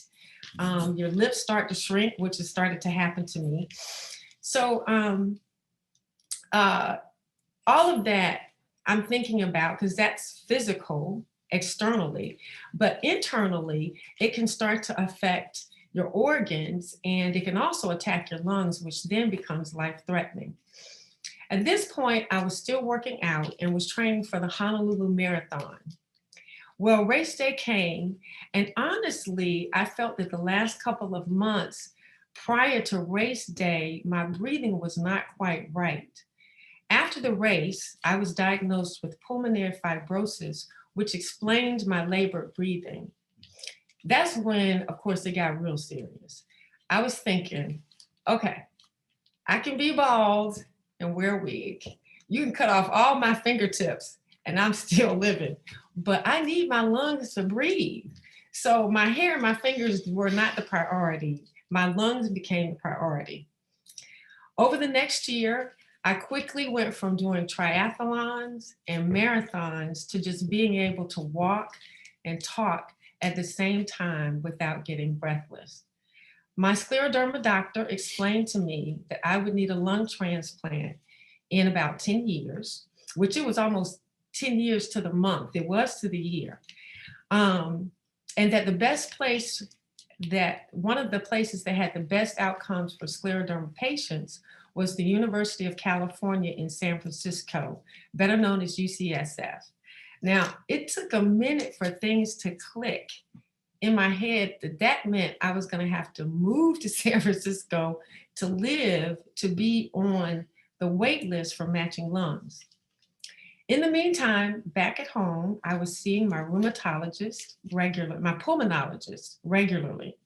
I started needing oxygen at night to sleep. Then one day I went in and my pulmonologist said to me, Lovette, it's time for you to go on oxygen 24/7. So today, when you leave here, I'm giving you a little oxygen canister that you can put on your shoulder and your cannula, and I want you to wear it all the time. Now, I knew that this day was coming, so I'd kind of gotten my mind right and processed the fact that it was going to happen. So I wasn't in a total state of shock, but of course it did trip me out that now I was going to need this every day in order to live, breathe, and just to stay alive. It's funny, I'll never forget that day because I came home and I explained all this mechanics that I had now to my husband, and told him this was going to be the rest of our lives until I was able to get a transplant. And so that evening we had a formal dinner to go to, and we didn't talk about it. But a couple hours later, he comes back in the back and he's like, "What are you doing?" And I said, "I'm getting dressed." And he said, "You getting dressed for what?" I said, "To go to the dinner." He said, "You gonna go to the dinner with?" And I said, "How you expect me to go to the dinner? I got to be able to breathe." And I'll let him tell you the story. Yeah, that's just it. To me, it was a clear moment of her accepting where she was in life and just moving on. And it really came to kind of set her stage for the rest of her journey. But I know for me, and probably men too, our own vanity of saying, "Oh my God, there's no way I'm gonna go out with this oxygen."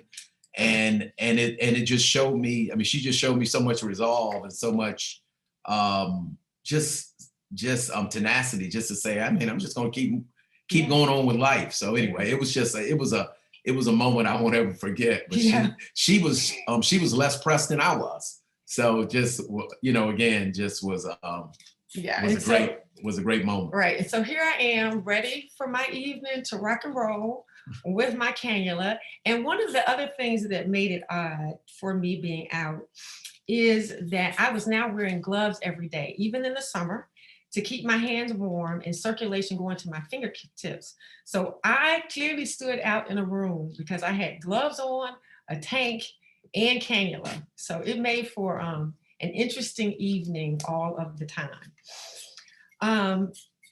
Finally, though, it was time. My lungs had gotten worse, but even before that, I was still in the gym working out regularly. I made sure I had been with a trainer for over 20 years, and I continued with her. There again, I had absolutely no shame in my game. I would go into the gym, get on the bike. I don't care how people looked at me. I would work out with my trainer. And when I moved to California, I made sure that I stuck to that same groove. I found a trainer in California, Beta, and Beta helped me to stay in good shape, even when I got to the point where I was on double tanks then, because I was needing almost 15 liters of oxygen a day. So that I stuck with. When my lungs got so bad, I knew I had to move to San Francisco. So I picked up my life in Atlanta and I moved across the country to San Francisco to live with my cousin Debbie. Now, in my mind, I had expected to be in San Francisco for about a year, because what I found out was you were usually on the list for about 7 months waiting for lungs in that area, because it's different across the country. Needless to say, a year came and went. I was getting anxious for two reasons. A, I was ready to go back home. And B, my lungs were getting much worse. By the summer of 2019, I was on 15 liters of oxygen. And if my need had gone higher than that, then I was going to have to go into the hospital to live until I got a match. And that was depressing to even think about. By now, it was difficult for me to go just from the bedroom to the kitchen. And I had been able to drive, but that got to be too much of a chore. I couldn't Uber anywhere because I needed extra tanks in the car in case my tanks ran out. So I started really feeling like a prisoner at home. I couldn't go anywhere. The blessing was my family and friends came to visit me regularly. I almost always had somebody there visiting me, which was great. And I was there for 2.5 years, so that was a blessing. I have 2 sons, 2 wonderful sons, now 25 and 26 years old. So my youngest son came for one of his regular visits, and that was he flew in on Wednesday, June 26th of 2019. And here is a picture of my baby, Benji, of which I was so happy that he was able to be there to share that moment with me. So he had just gotten to the house, and I received a phone call that I thought was from a telemarketer. Now, at the clinic, they told us that to always answer every call, because calls come into us from anywhere in the country to let us know that lungs are available. So I answered this strange number, and the lady says, "Hi, Lovette, how are you this evening?" And I'm thinking, typical sales call. So I answered in a kind of funky attitude and said, "I'm fine, what's up?" You know, real blunt. She then says, "How are you feeling today?" And I'm thinking, that's a weird question. What is she talking about? And so I said, "I'm feeling pretty good." Then she asked me, "Have you had any fevers or colds lately? Have you been feeling pretty healthy?" And y'all, I was about to hang up on her. I'm like, what? And so then she says, "I'm calling from and all I heard was the transplant." I sat up in my chair.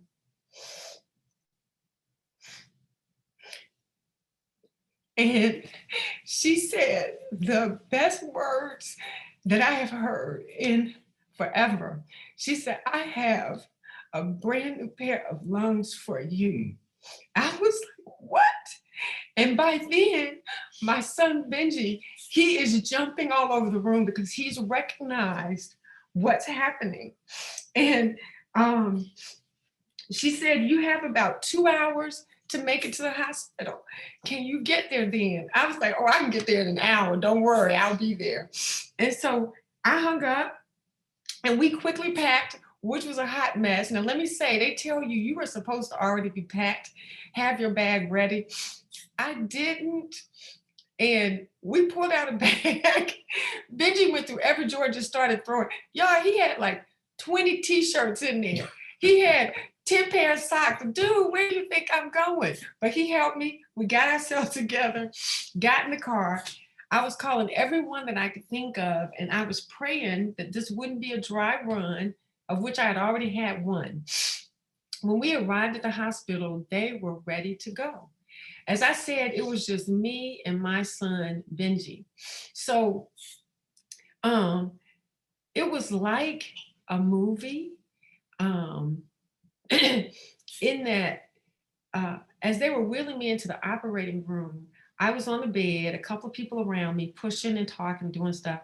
And Benji, I was holding his hand and he's walking and they're moving pretty fast. And you know how you see in the movies where you don't want to let go, and as they're pushing me into the operating room, I'm still holding on to his hand and I'm giving him all kind of directions. And I told him that he was there to make all of the decisions for me in case something came up, and that there was a very slight possibility that I might not make it out, and that he needed to be strong for everybody.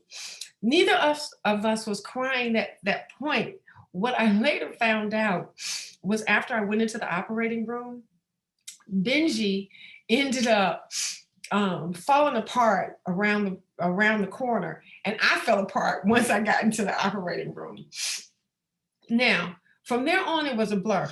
Now, see, Dawn says she remembers counting backwards. Dawn, I don't even remember getting to count. I barely remember what the room looked like. The next thing I remember, honestly, was waking up and seeing Benji's beautiful face staring back at me. I couldn't talk because they had this tube down my throat. But the key was I realized I was alive. That was the point. And by the end of the day, most of my immediate family and friends were there, and it was on and popping. And Dawn, like you, there were probably about 17 people that were there and around. It was a hot mess.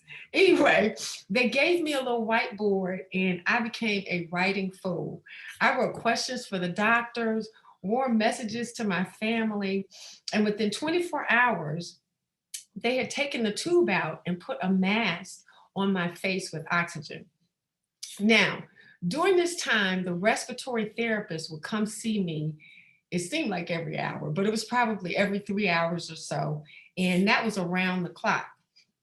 And when she came, she would take my mask off, quickly put me on a cannula, because I was still then on about 3 liters of oxygen. She would put the cannula in, and she would clean the mask and hurriedly switch it back on to my mask and come back 3 hours later.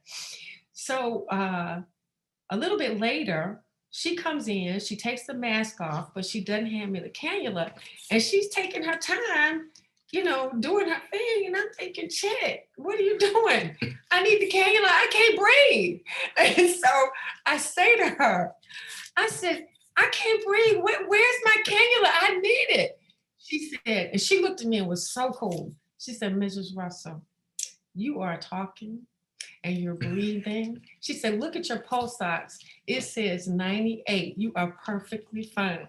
And I said, ooh, I am breathing on my own. Look at me. Oh my God, I'm breathing. She said, there you go. You don't even need this mask.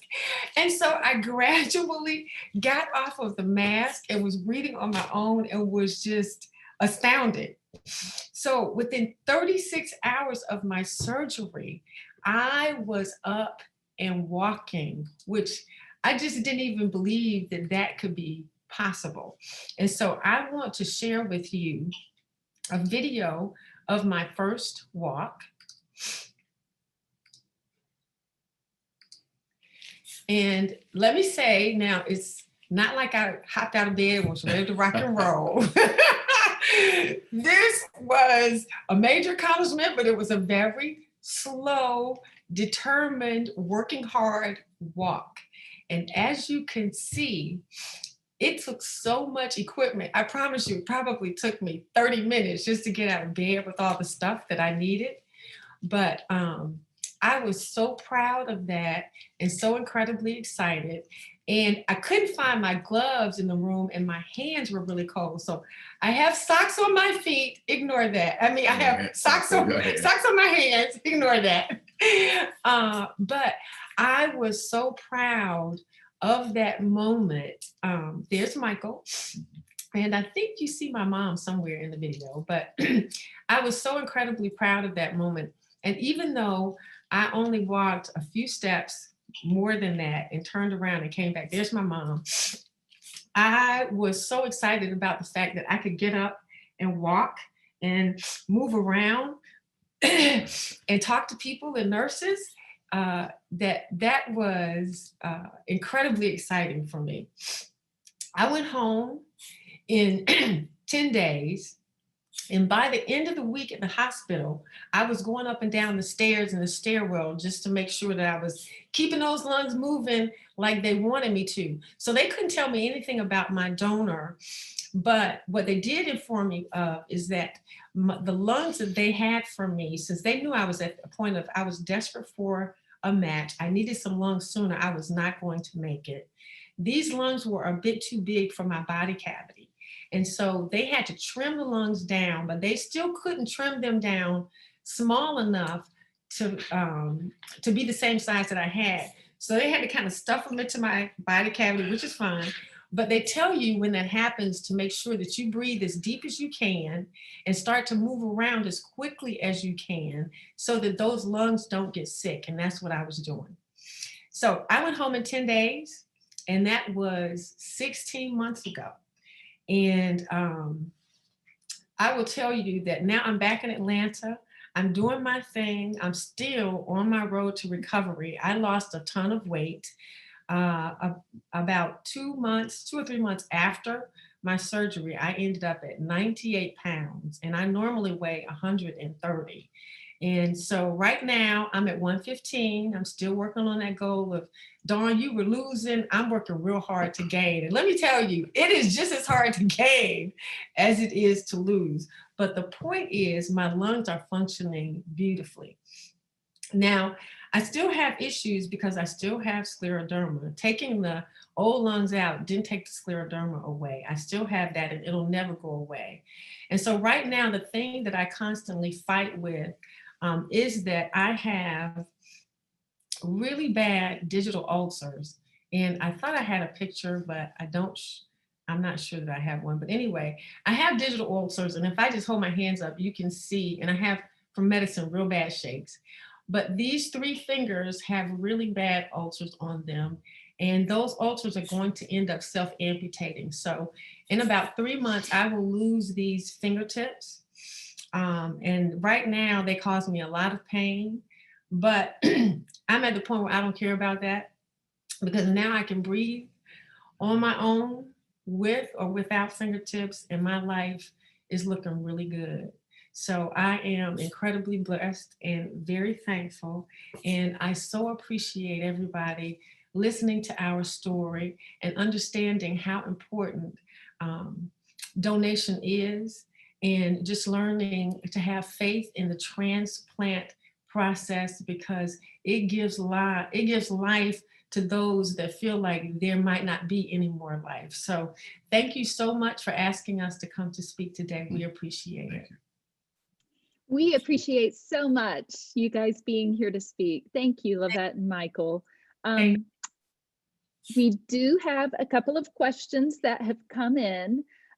So first of all, you guys have such a different experience from so many because you've both been caregiver and recipient. So from that unique perspective, what advice would you have for both people, for caregivers and also for the person who's there waiting for a transplant?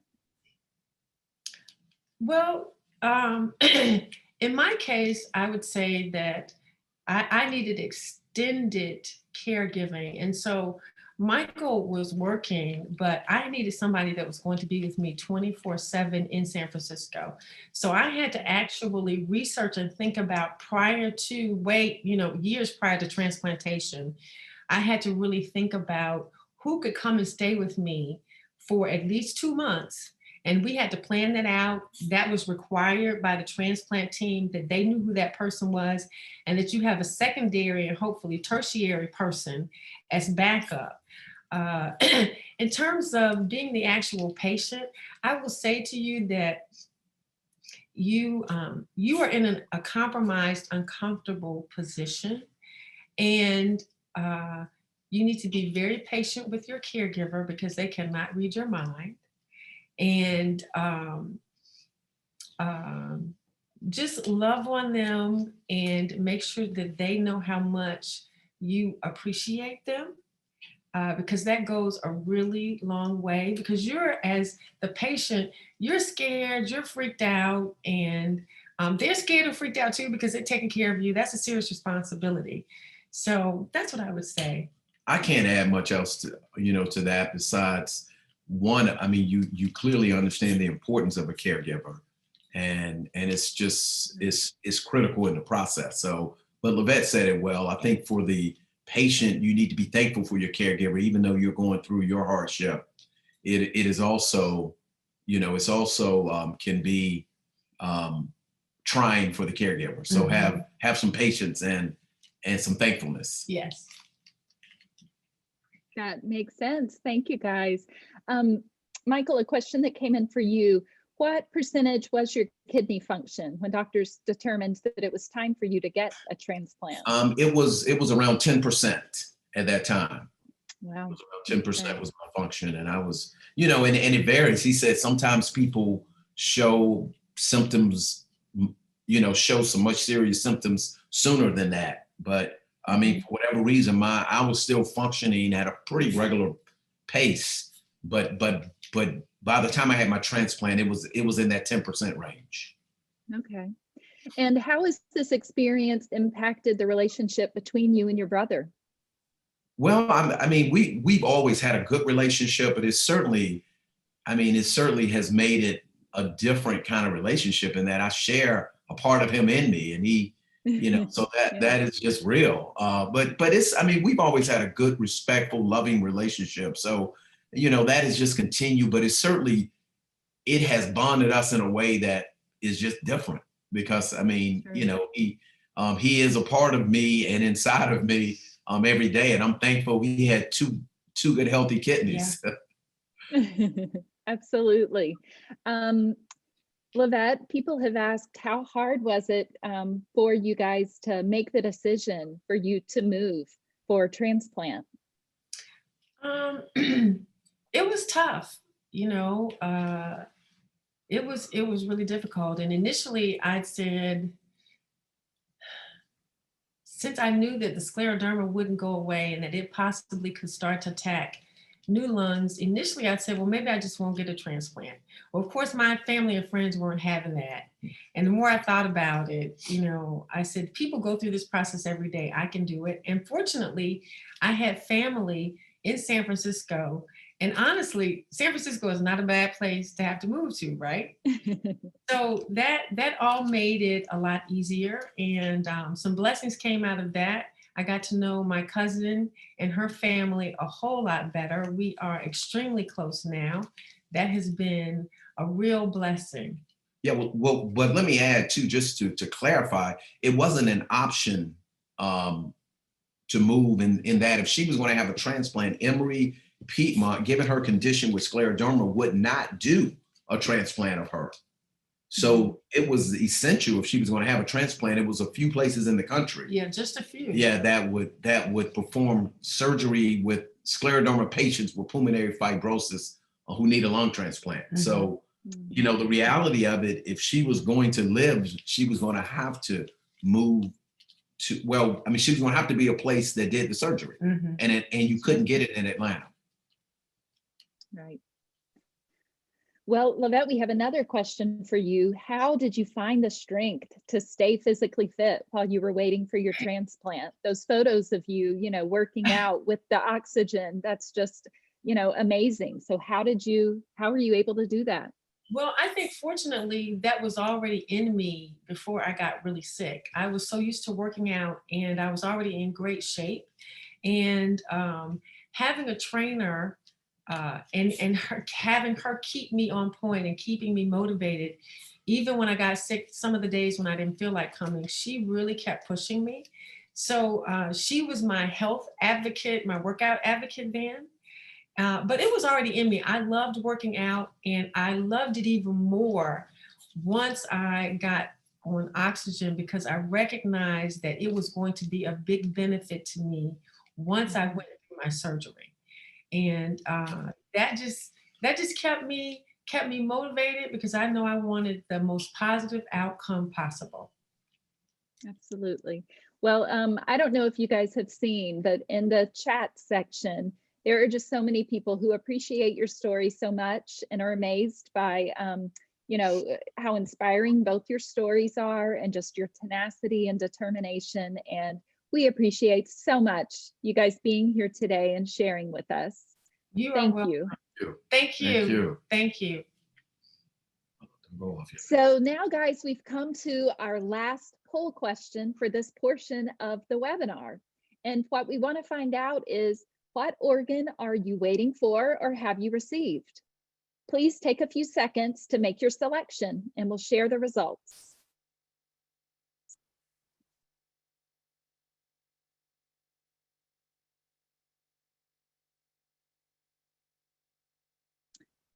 All right, so it's looking like the majority of people are either waiting for or have received a kidney transplant, which isn't too surprising, but I'm really happy to see we have some of every organ here: liver, lung, heart, and pancreas. So that is really exciting. We have a few others as well. So maybe they're people who are caregivers or interested in transplant. So thanks. It's so great to see who all we have represented here today. So now we've come to Some really important information. First of all, tomorrow you'll receive an email from us with several important parts. There will be a short survey of the event. Please fill it out. It'll take you less than 3 minutes. Evaluations are important because they help us plan for upcoming conferences with topics that are important and interesting to you. And then also we use them to request grants so that we can continue providing these types of conferences free of charge. That email will also have important information about our programs and services and the links to any and all of the talks you heard this morning, as well as the doctor presentations that you're about to attend. So one last time, I just want to thank all of our presenters from this morning, Dawn, Lovette, and Michael, and also Chris. You've just made it an amazing morning, and it's been so inspiring for us all. Thank you. Now, everybody, please listen carefully, as this information is very important, and you will need it in order to access the organ-specific doctor talks. So when you registered for today's conference, you selected the organ group presentation you would be placed in for the doctor's presentations. If you selected kidney, you don't need to do anything. Just stay put, and Dr. Wolf will start his talk in a few minutes. But if you are a heart, lung, or liver patient, in just a second, please open the chat feature that's at the bottom, and we will put a link in that chat. You'll copy and paste that link into your browser, and then you'll need to log in with the same email address that you initially registered for the conference with. Once you enter, you'll be directly placed into your organs conference room. Please give this a few minutes because it'll take a little bit for everyone to have a chance to log in, and then you'll hear from the doctors. Now, if you're experiencing any technical difficulties, you can text us at 404-769-2317, and we'll get you help just as fast as we can. If you have any additional questions or want to connect directly with GTF, you can either reach out directly using the contact information in the email you'll receive from us, or you can reach out via Facebook or from our website. And again, if you're waiting for the kidney talk, just stay here.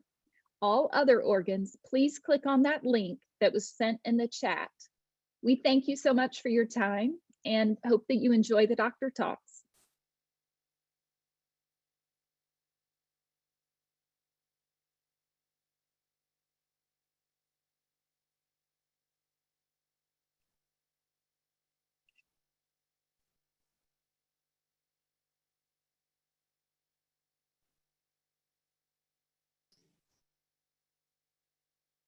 All right, everybody. So we're going to give a few minutes for everybody to leave who's wanting to go to the breakout room. And then we'll be excited to have Dr. Wolf present.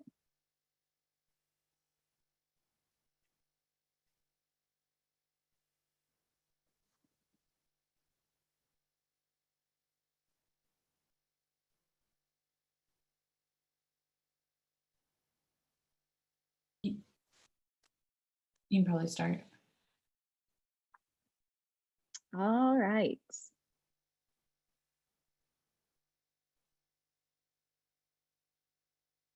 So I'd like to introduce Dr. Wolf. He received his undergraduate and medical degrees from Emory University School of Medicine, completed his internship and residency at New York University Medical Center, and his general and transplant nephrology training at the University of California.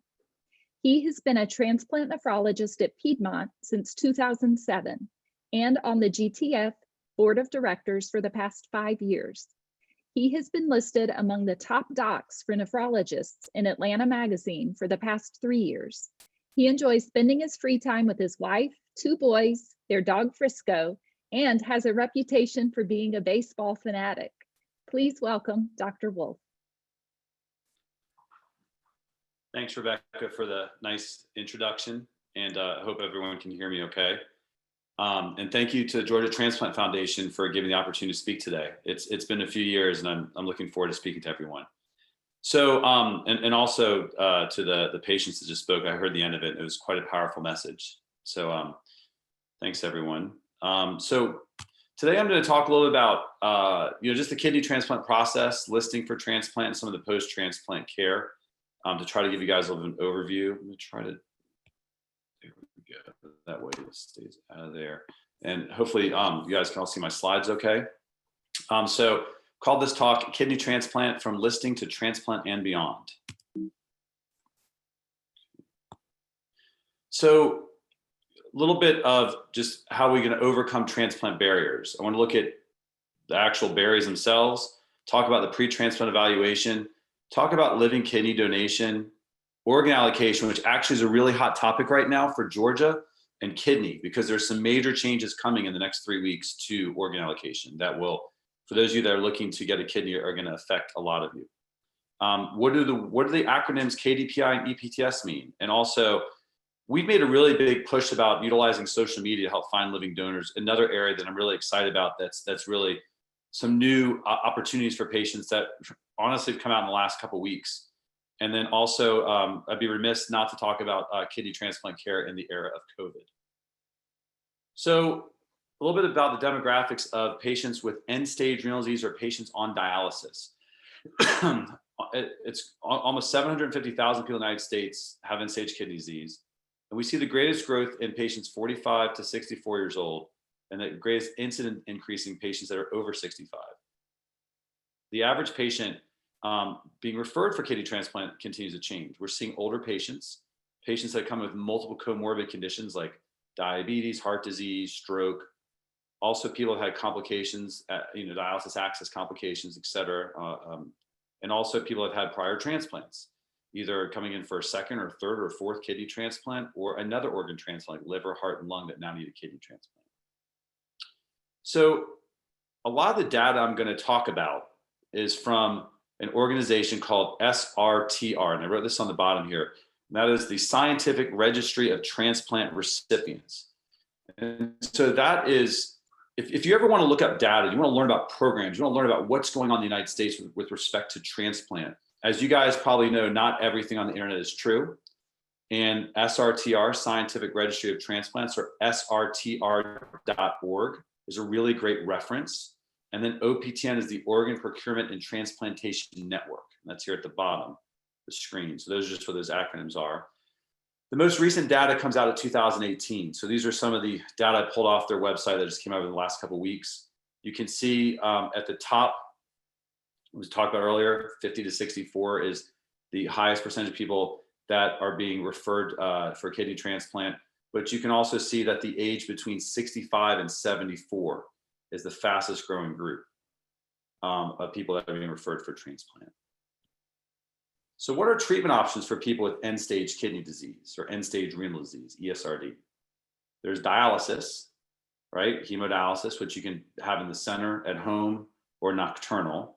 Peritoneal dialysis. But when you look at dialysis, it only functions for about 10 to 12% of what your kidney should be clearing each day of someone with 2 functioning kidneys.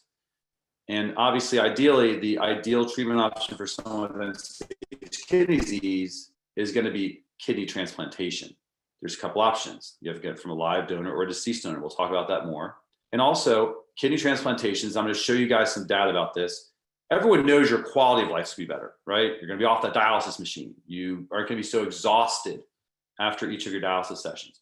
But not many people realize the power of how much longer you can live with a transplant than you can on dialysis. So when we evaluate people for transplant, it's not just the nephrologist. They meet a lot of different people. They're going to be assigned a pre-transplant coordinator, financial counselors, social workers come and talk with them. Oftentimes we'll have a transplant dietitian meet with them. And it may require additional providers outside the immediate transplant team. Cardiologists to help get echocardiogram and a stress test. A urologist if someone has had bladder cancer or kidney stones. And pulmonologists if they've had a smoking history or pulmonary issues. So it's a really big effort to get somebody listed for a transplant. Once we get all the data we need, we then present that individual to our selection committee, and we may then have recommendations on additional testing they may need. Ideally, the person gets listed, they find a living donor, and we go ahead and we schedule the transplant. So why would we exclude someone? People, unfortunately, I've had this conversation with a gentleman yesterday that, I would love to list everybody that comes in to be evaluated for transplant, but unfortunately it's just not possible. And so the most common, almost half people are declined due to a medical contraindication. For instance, I evaluated a 79-year-old gentleman yesterday who was just diagnosed with prostate cancer, and talked about the fact that lowering his immune system would make the cancer worse, and unfortunately I had to decline him based on that. And there's a lot of other reasons why, but we do look at everyone individually. Just because someone has a cancer diagnosis doesn't mean we automatically disqualify them. There's a lot of factors that we look at. Sometimes people decide, I don't want to be listed. Obesity. So I'll put a quick plug in for Piedmont. We've become a lot more liberal with individuals who are overweight. We don't look at body mass index anymore. We look at a lot of other factors. And we are willing to take folks with certain body mass indexes that we would not have taken 4 or 5 years ago. Unfortunately, some people get listed and then die on the waiting list. Pretty uncommon at our center, but there can be insurance or financial reasons. If that's the case, oftentimes they try to find other transplant centers that accept their insurance. And then there's other unknown issues. So getting back to cancer and talking about cancer and transplant, this continues to be kind of an evolving topic. And there's all these consensus conferences. What that means a bunch of centers get together and make recommendations. But for most cancers, those standard waiting time is about 2 to 5 years. Liver cancer, we're going to refer that person to our liver transplant team to be further evaluated. One of the really, really tough malignancies to work with is multiple myeloma. I had a patient this week with that. That is a very, very difficult diagnosis to transplant someone with.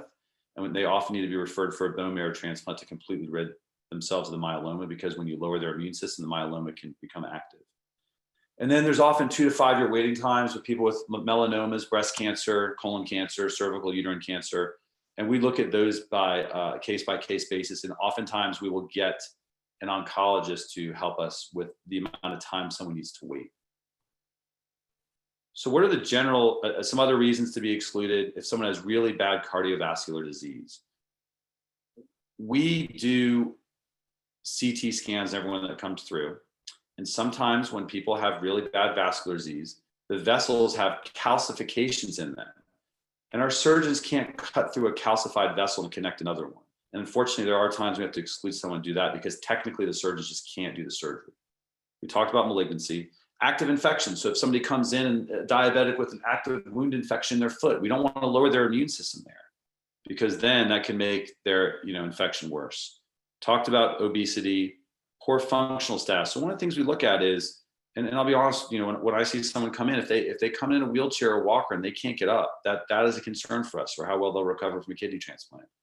We often do something called a 6-minute walk test, where we ask them to walk for 6 minutes and see if they can walk 1,000 feet over 6 minutes. Our social workers do a really wonderful job of making sure people have adequate social support. If somebody comes in and they get transplanted, they need someone to help get them to and from our transplant center for the first couple of weeks. You can't drive right after transplant.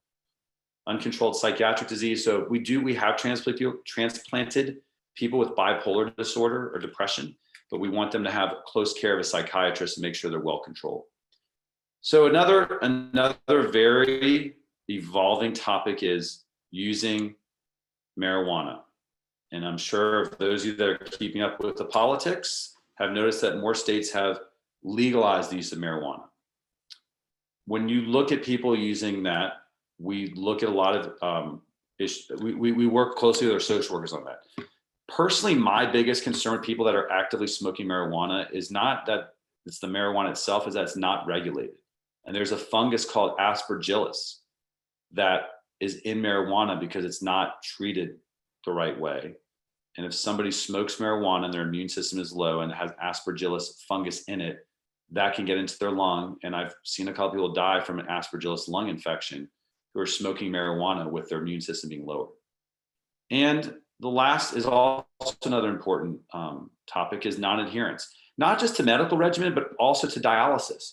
We ask our social workers to contact the dialysis units and make sure that people are adhering to dialysis. Because look, if you come to be evaluated for transplant and you're not going to dialysis, that doesn't really pretend a good prognosis that you're going to take your medicines every day.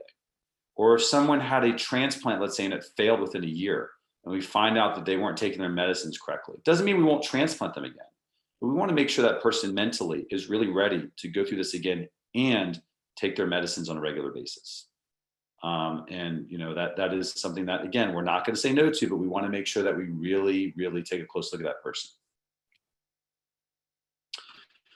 So this is getting back to what I talked about earlier, and this is oftentimes up in our evaluation rooms. And I like to go over this with patients. And this is going to be a kind of a central piece to what I'm going to talk about the rest of the time, is how well do people live on dialysis versus getting a transplant? So when you look at our waiting times in Georgia, unfortunately, they're really long. This is going to get better over the next couple of years, and I will get to that later. But when you have your average blood type B or blood type O patient come in who's just starting dialysis, let's say, hopefully you can see my arrow here. Let's say they're 56 years old. Mr. Smith comes in, he's 56 years old, just started dialysis, blood type is O. I say, look, Mr. Smith, you know, your 50% survival on dialysis is 6.5 years, but it's going to take between 8 and 10 years for you to get a kidney. So the chance of you being strong enough to get that transplant in 8 to 10 years is going to be well under 50%. So that's one of the reasons I shows people, is to really encourage them to find a living donor. So this is a little bit, as you can see, the older you get, the less the benefit you will get with a transplant, but you still get a much longer life with living a life with a transplant versus being on dialysis. Excuse me. So kidney donation. So there's the living donor part we talked about. There's living related, living unrelated. So a friend or somebody may not know. Paired exchange, we'll talk about what a paired exchange is. I'm not gonna, because of the purpose of time, and I wanna be able to answer your questions, I'm not gonna go into a whole domino chain, but that is an option. And then there's deceased donor. We're gonna learn about what a KDPI means. But here is a little anatomy, quick anatomy. Here are the kidneys that you're born with, okay? But with a transplanted kidney, they actually make an incision in the front right along here, and they put the transplanted kidney in the front. These kidneys you're born with are towards the back part of your abdomen. So living kidney donors, why are they important? Well, you don't have to wait 8 to 10 years on the list, right? You find a living donor, they get approved, you set the day of the surgery ahead of time. Oftentimes people are referred before starting dialysis, can get transplanted before even needing to start dialysis. They last longer, the outcomes are better. We are able to carefully screen those donors. We know exactly what kidney that recipient is going to get. So a little bit, this is going to be my slide that leads into the kidney paired exchange. So what's interesting is, if you look back in 2006, you can see by far there's a huge gap between who the live donors were. Related donors far outweighed any other type of donor. But look what happens to the related donors. They're going down. Look what happens to unrelated. They're going up. And why is a lot of that due to? Well, a lot of it is people realizing you can get outside of your family to ask someone to donate to you. But also, if you look here where it says paired donation with this diamond here, this is starting to go up. Nice rise here. So that is becoming a very excellent way to be able to transplant someone. So here is what paired donation is. I'm going to give an example. Here's pair 1 is above, pair 2 is below. Pair 1 lives here in Atlanta, pair 2 lives in Chicago. Here's the donor. The donor's blood type is B. The recipient's blood type is A. Well, you know what? Unfortunately, B cannot donate to A, so they are not compatible with each other. Down here, this donor's blood type is A. This recipient's blood type is B. They're not compatible with each other. However, this A donor can donate to this A recipient. So the Chicago donor donates to the Atlanta recipient, and the Atlanta donor donates to the Chicago recipient. And so what's really cool about this is there's a couple organizations that basically you enter these pairs into, and they look at different programs all over the country. One of the nice things about being in Atlanta is, or having a program in Atlanta, is that these kidneys literally get removed here in Atlanta. They go down to the airport, they get put on a Delta commuter flight and flown to the other transplant center. Nice thing about Atlanta is Delta's based here. Pretty much every other center is a nonstop flight for Delta. And to give you an idea of just numbers wise, last year we did 110 living donors at my center at Piedmont, and about probably 35 to 40 of those were done via paired donation. So despite all these great innovations with paired exchange, you can still see that the gap between the number of deceased donor transplants and the number of living donors is unfortunately widening. We're seeing a little increase with living donation, but not as much as I would hope we'd see. So that comes to the fact that the waiting times, let me go back here, the waiting times for deceased donors is getting longer and longer, and people just aren't getting to the top of the list and be healthy enough to be able to receive a kidney. So one of my big interests is, how do we help recipients find a living donor? So it's hard. I get it. I've had this conversation hundreds of times. For a recipient to walk up to someone and say, will you donate a kidney to me? I get it. Oftentimes I will tell folks, you know what? Make me out to be the bad guy. Let them know that you had your evaluation, met with Dr. Wolf, and man, Dr. Wolf would not leave you alone about finding someone to donate a kidney to you. But then you got to educate those people, because basically you're asking a healthy person to go through an elective surgery for you. So what are the key talking points? Well, living donation is safe. We're not going to let someone donate their kidney to you unless we feel they can live the rest of their life with one kidney and do okay. Then you can let people know, hey, you know what? My insurance will pay for your evaluation, your donor surgery, and follow-up care with the transplant center. Say, hey, you get $1 million exam on my dime. If there's something wrong with you, they're going to find it. The surgery is now done laparoscopically. It's a camera-assisted surgery, so it's minimally invasive. And typically our donors are going home the day after surgery. Within 4 to 6 weeks, they're back to everything they did before they donated. I also encourage recipients, have those close around you who may not be able to donate to you, be your donor champions, advocate for you. Have them also be a voice for you as well. So here is, again, an area that I'm really excited about. If you had talked to me a year ago and you said, Dr. Wolf, I'm going to use social media to help find my donor, I'd say, I don't know how I feel about that. But I will tell you that I'm evaluating more and more potential kidney donors who are learning about their recipients through social media. And I'll explain, there's Facebook, Instagram, and I'll explain what a microsite is in a second. Microsite is a really cool thing I'm very excited about. Literally, it's come out in the last few months. What do you want to do on your posts? Well, you want to tell people your story. You want to educate them. If you go back to my previous slide, those are the talking points I always tell folks. And the other thing I think is really important is at the end of your post, say, you know what, after reading this, you may realize you may not be able to donate to me, but please, you can still help me. Share my posts on your feed. And I will tell you that I've evaluated multiple people lately who have come forward to want to donate to a recipient. And when I ask them, how do you know your recipient? They say, you know what? I don't know. And I say, well, why are you here? And they say, well, and I'll give you a true story. About 6 months ago, a woman came in, exact same conversation. I said, ma'am, why are you here? And she said, you know, my cousin who I'm Facebook friends with shared the post of her next door neighbor who needed a kidney transplant. I've never met her next door neighbor, but I realized I'm a healthy person with 2 healthy kidneys, and this seemed like a wonderful woman. I wanted to help her. Well, you know what? She donated her kidney to her cousin's next door neighbor. They got a chance to meet and became friends, and everyone benefited. And again, going back to Living Donor Champion, as we talked about earlier, finding someone to share your person, help, get your post out on social media, share it. So that's a little bit about using Facebook and Instagram. And I learned from evaluating a 26-year-old yesterday that he doesn't use Facebook. And my 14-year-old son said Facebook is for old people. So if you're a younger person, Instagram's great. If you're, I guess, an old 40-something-year-old like me, Facebook is excellent too. So microsite, this is a really, really wonderful service that is being offered through NKR. NKR is the National Kidney Registry. And so basically, that is one of the organizations that we use that helps to find the paired donor exchange. We enter our donors and recipients through the National Kidney Registry, and they have probably about 110 transplant centers in there, and they help to make matches. Well, they've started this program called a microsite program. And at our center, we ask that recipients call their living donor coordinator to help them get set up, and I have a whole sheet I give them.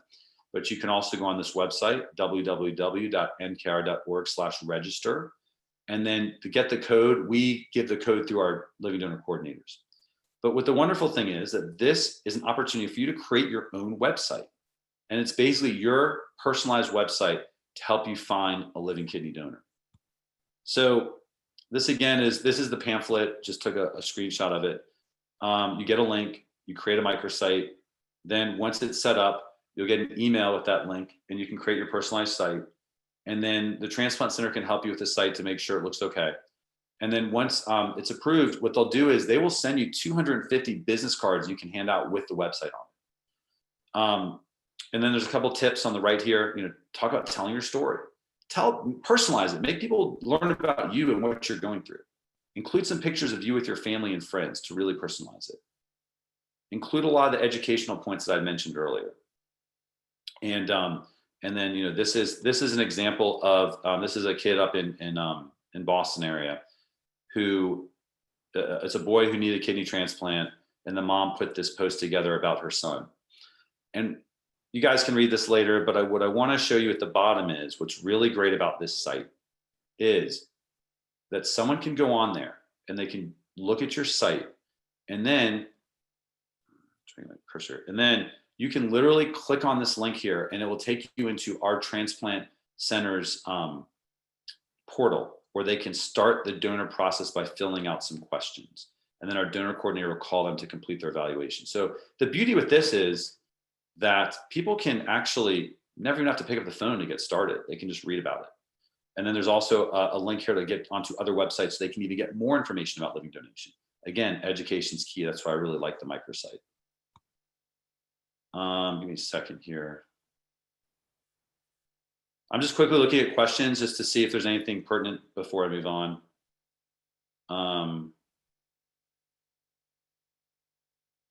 It's nice to see one or two of my patients on here too.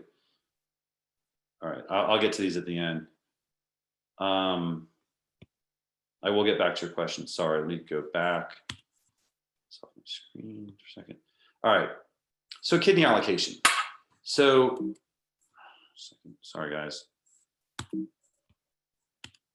Okay, so this is a change coming on December 20th of this year. So traditionally, when a kidney becomes available, the kidney's first offered out within the state of Georgia. There are some exceptions, highly sensitized patients, antibodies. I'm not going to get into that right now, but the majority of kidneys that are procured in Georgia get offered out to Georgia. Then there are opportunities for regional and national sharing, which again is outside the scope of this.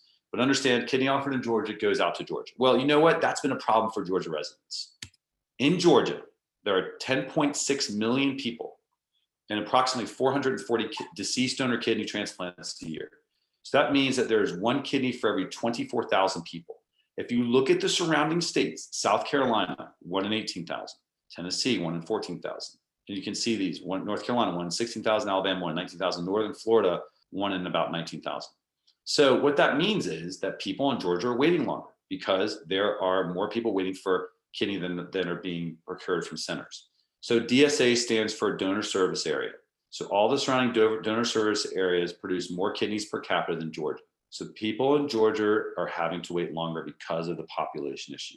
That is the current state. However, starting on, it's going to be December 20th, so less than a month, or right around a month, right? So about 6 weeks.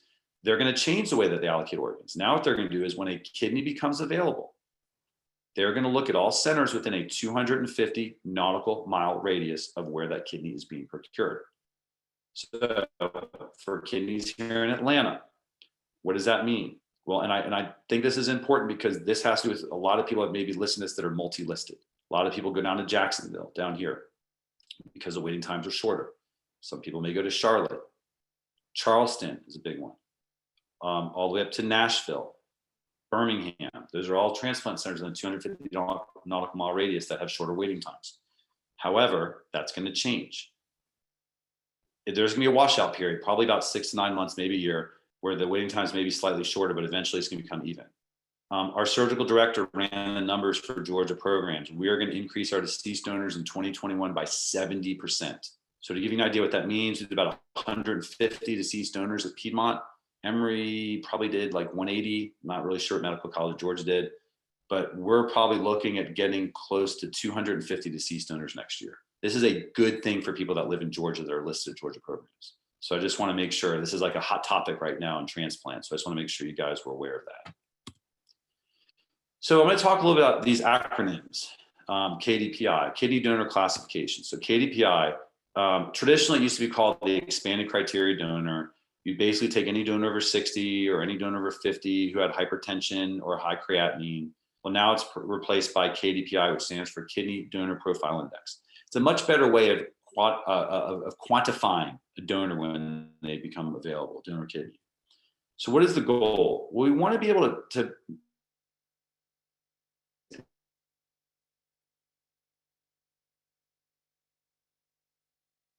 objective instead of subjective. And it summarizes the chance that kidney will fail after transplant. A continuous scale, instead of being yes or no, it basically uses 10 donor factors instead of 4. So traditionally, it just used age, serum creatinine, history of hypertension or death. Now they also incorporate height, weight, ethnicity, if they've had diabetes, hepatitis C, or something called donation after circulatory death. So instead of brain dead, it's a donor that they wait for the heart to stop beating if they can't say they're brain dead. Then that's called a DCD donor. Again, there's so many things I could talk about. I really don't want to get into that too much because there's other things that feel like are more important. So what does this mean? All right, so when you look at a graph half-life, how long does a kidney last? Kidney from a live donor is going to last 12 and a half years on average. But then if you go down to a kidney from a donor that has a score of 85 or higher, it's only 5.5 years. And just to go back, I kind of skipped ahead here. When you look at the score, the higher the number, the more of these factors that are happening, right? Higher number is an older donor. Maybe they had high blood pressure. Maybe they died of a stroke. Maybe they had diabetes. So higher number, higher risk donor. Okay, that's why these numbers go down based on where the KDPI is. So who benefits from this? Well, typically recipients that are older, people who have had diabetes, people that are waiting more than 5 years, blood type O or B, shortened expected dialysis survival. So let me go back to this right here. And someone asked a question about where I got this data from. I don't have the exact source. This was part of a handout that we received. And I honestly have to go back. This up here is the source it came from, and I have to go grab and look at this. But let me apply KDPI for you guys for someone that comes to be evaluated. Let's say I'm evaluating a potential recipient whose blood type is O, and they're 66 years old with diabetes. Well, again, a 66-year-old, 50% survival on dialysis, 4.5 years. They may be waiting 8 to 10 years. If they don't have a living donor, we talk a lot about KDPI because I explain to them, look, instead of probably never getting a transplant because the waiting times are much longer than we expect people to live on dialysis, look at taking this kidney. We biopsy all those kidneys. We look at the kidney under the microscope. We make sure there's not too much scarring on it. And instead of waiting 8 to 10 years, there's a possibility maybe you're only waiting 2 to 3 years. So this way you actually get transplant as opposed to never making it to the top of the waiting list. So those are the individuals that we pinpoint in looking at KDPI. They do have to sign a consent for that. So what about recipients? Well, recipients also receive a score as well. So if somebody comes in and they're getting evaluated, they get a score called EPTS, Estimated Post-Transplant Survival Score. Again, the score is 0 to 100%, and it looks at how well will they benefit, how many more years of life will they get from a transplant versus someone else. And so basically, we look at folks that, 0 to 100%. It's very simple. There's EPTS, Google EPTS calculator, and you can see what your EPTS score is. It looks at their age, if they've been on dialysis or not, for how long, if they've had diabetes or not, and how many previous organ transplants they've had. And based on that, we will determine their EPTS score. And lower means they're going to live longer with a kidney than a higher score. So let me kind of put this in perspective for you guys. All right, so we have a 20-year-old that does not have diabetes, that's not yet on dialysis, and has never had a transplant. Their EPTS score is 1%. I mean, that is going to be an individual, going back to the graph I'd shown earlier, that's going to get the biggest survival benefit from a kidney. Now, if we have somebody that is a 65-year-old with diabetes who's been on dialysis for 2 years, and it's the first time they're looking at being transplanted, their EPTS score is 91%.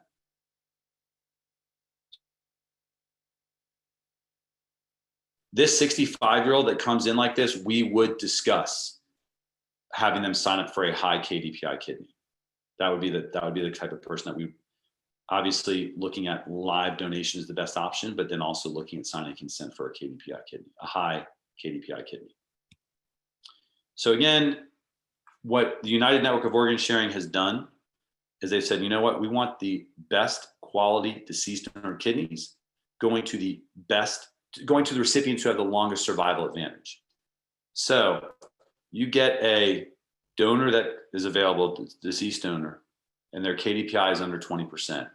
That automatically will go to a recipient whose EPTS score is under 20%. They get priority for this. Everyone with a KDPI over 21% looks at all recipients with an EPTS score over 21%. This allows younger individuals to get, most likely a younger kidney, to have the best survival advantage. So that's really it about for the recipients. Again, here's just a little quick slide about post-kidney transplant care in the COVID era. So I'm a big proponent of this. If you need to see a doctor, do not push off seeing a doctor. I'm going to step outside transplant world for a second. Okay. I've talked to oncologists. They're starting to see patients with advanced cancers, and people are pushing off seeing a doctor and they're waiting too long. Wear a mask. Make sure that you've talked with ahead of time and you have everything kind of set up, and go in and see your doctor. We have protocols in place at our transplant center for both evaluations, post-kidney transplant visits. Anyone that's being called in to receive a kidney automatically gets COVID tested. We have had a couple people that have not had symptoms come in, their COVID test has returned positive and they've been sent home. The same thing with donors. Any live donors are coming in, they're getting COVID tested within 2 days of donating. Any deceased donors they're all getting COVID tested to make sure they didn't die of COVID, or didn't necessarily die of COVID, didn't have COVID at the time of their brain death. You guys are probably all pretty well aware of telemedicine. So telemedicine is my other big interest as well. I'm on a national board looking at the telemedicine transplant, co-chairing a committee right now for that. Since the middle of March, the rules for telemedicine changed. It used to be that the only way for us to get reimbursed for telemedicine was to be able to see someone in a rural area. Well, now we can pretty much see anybody anywhere with telemedicine. And that is due to the Coronavirus Preparedness and Response Supplemental Appropriations Act. It's a federal law now. We're using it for post-transplant care. We are not yet using it for initial evaluations. We've done it for some reevaluations, but we're pretty much now getting more people back into our clinic. To be honest with everyone, for post-transplant care, we're typically looking at people that are beyond a year out and live, with farther than 2 or 3 hours away from the hospital. We obviously will make exceptions if we need to. We have not done this for donor evaluations, but that's a very big interest of mine. So if someone has a potential living donor that lives, let's say, across the country, then we are looking at trying to maybe do initial donor evaluation with telemedicine. The limits to that are insurance reimbursement, even though I think we can get around that, but it's really seeing donor recipients across state lines. Just like the election we're all looking at, every state has different laws with this. Some states will allow what's called reciprocity. So if I'm seeing a patient in Tennessee or South Carolina, no problem. If I want to see someone in Alabama, I got a temporary Alabama license that just remind myself that it's about to expire, that I'm gonna try to extend, because we have a lot of patients in Alabama. So I had to get an Alabama license to see folks with telemedicine. And at the bottom is kind of talked about at the beginning, do not miss an appointment due to concerns about getting coronavirus. Talk to your transplant center. Any reasonable transplant center will find a way to see you during this time. So what are some conclusions from today? Well, I'm sure you guys now know, and if you didn't, I'm sure you already did, but kidney transplant improves survival and quality of life. Starting in December, Georgia residents are going to have better access to kidneys. Do everything that you possibly can to improve your own chances. Live donors. Talk to your programs if you think you're a good candidate for the high KDPI list. And I put a couple question marks now next to multiple listing, because that's not going to be as big of an advantage starting really probably by mid-year next year when this starts to even out. Don't depend on others. If you have not been referred for a transplant evaluation, call a transplant center. Get yourself referred if your kidneys are failing or you're on dialysis. And the last thing is, if you've been on dialysis for a long time, your waiting time goes back to when you started dialysis. So if you've been on dialysis for a while and you've not been referred to a transplant center, definitely should look into that. For living donors, talk to people, create a social media presence, ask your friends and family to be your donor champions to help you. Don't worry about blood type. The kidney paired exchange program that are out there are excellent now. They really do an unbelievable job of helping people find a donor that's compatible with them if they have an incompatible donor already. Talk to your social workers about financial support, travel options for donors, local care. If you live far away, we have opportunities for people to stay locally.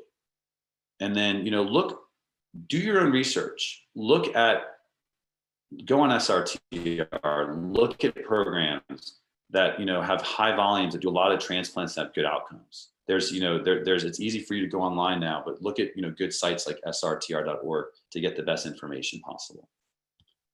And that's it.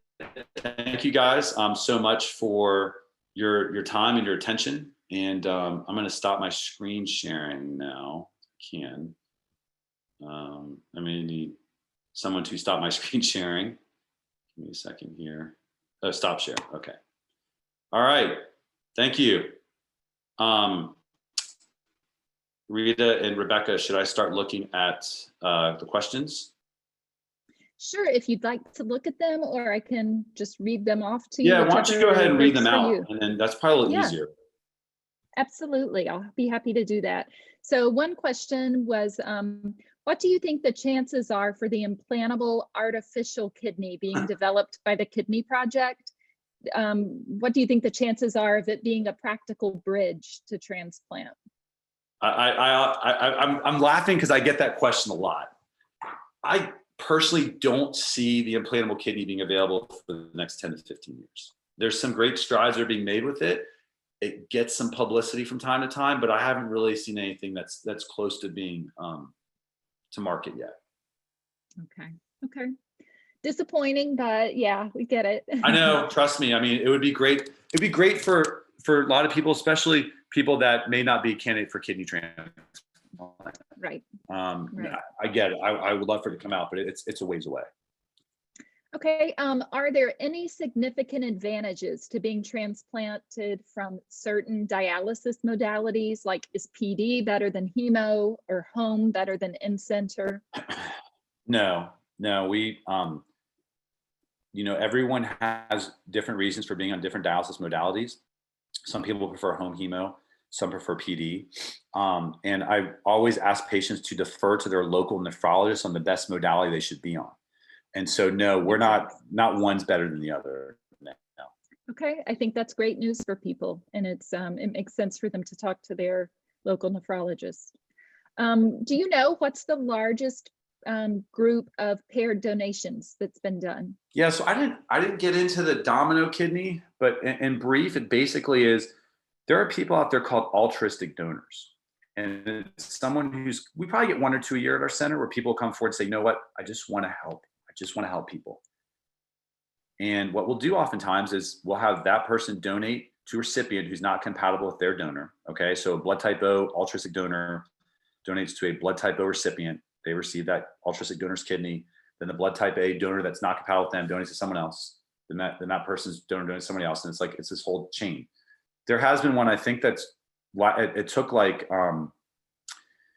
took probably about a year, but I think they got like 80 kidneys out of it. Went around kept going around the country, but the whole thing took a year. It was on, if you Google it, it was on NBC. It was on a couple of national news a couple of years ago. I didn't get into that because there's so many other things I want to talk about.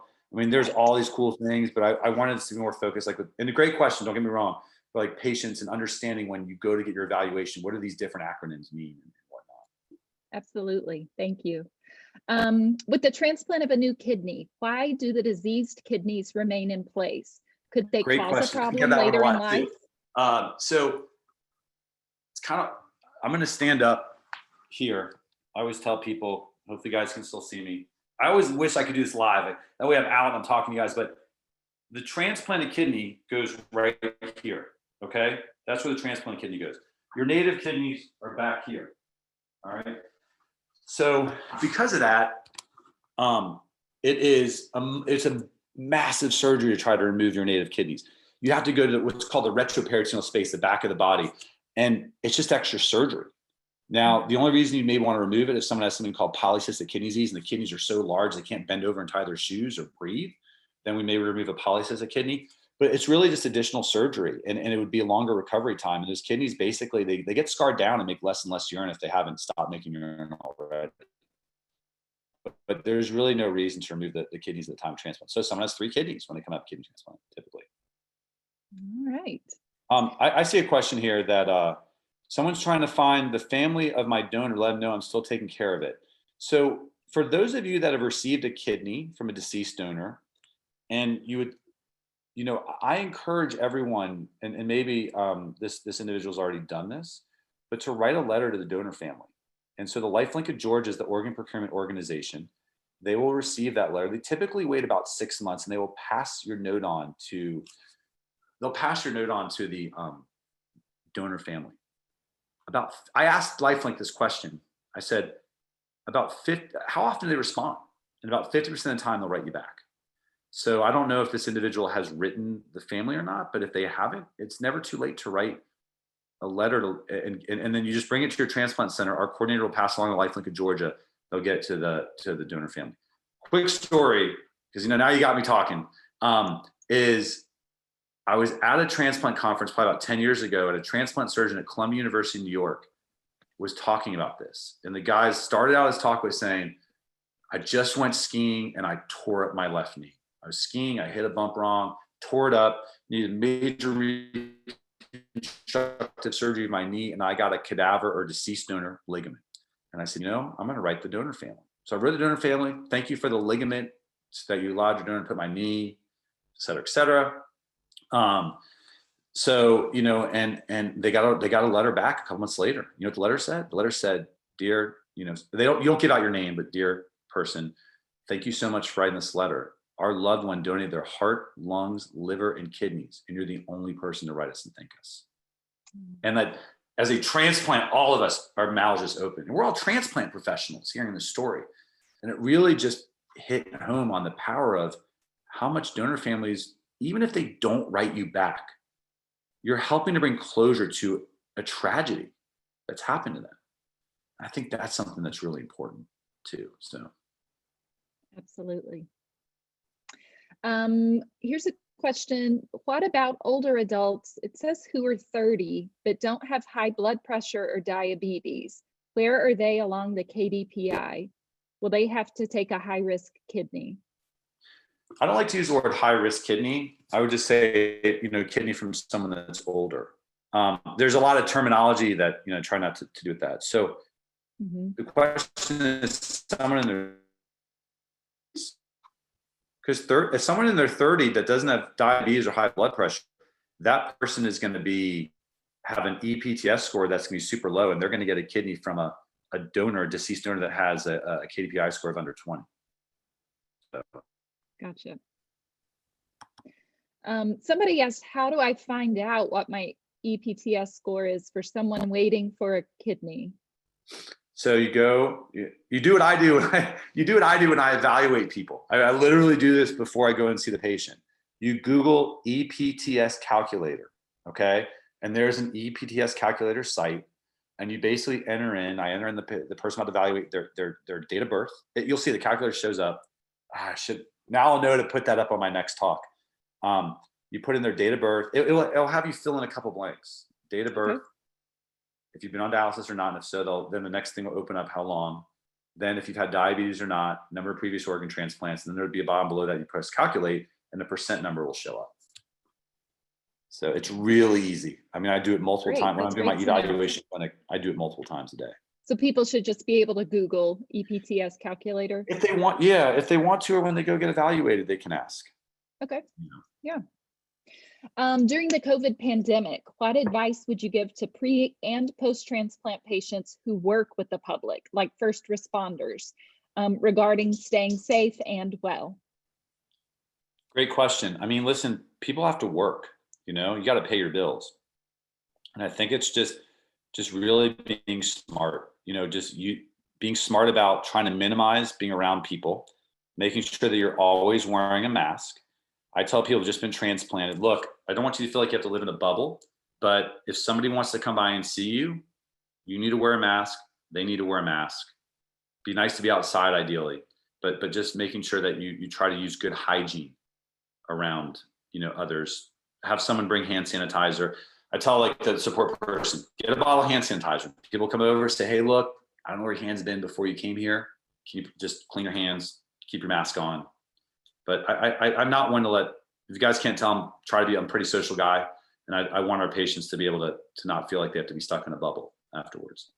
Absolutely. Along that same line, somebody asked, how has organ donation and transplant been impacted by the pandemic?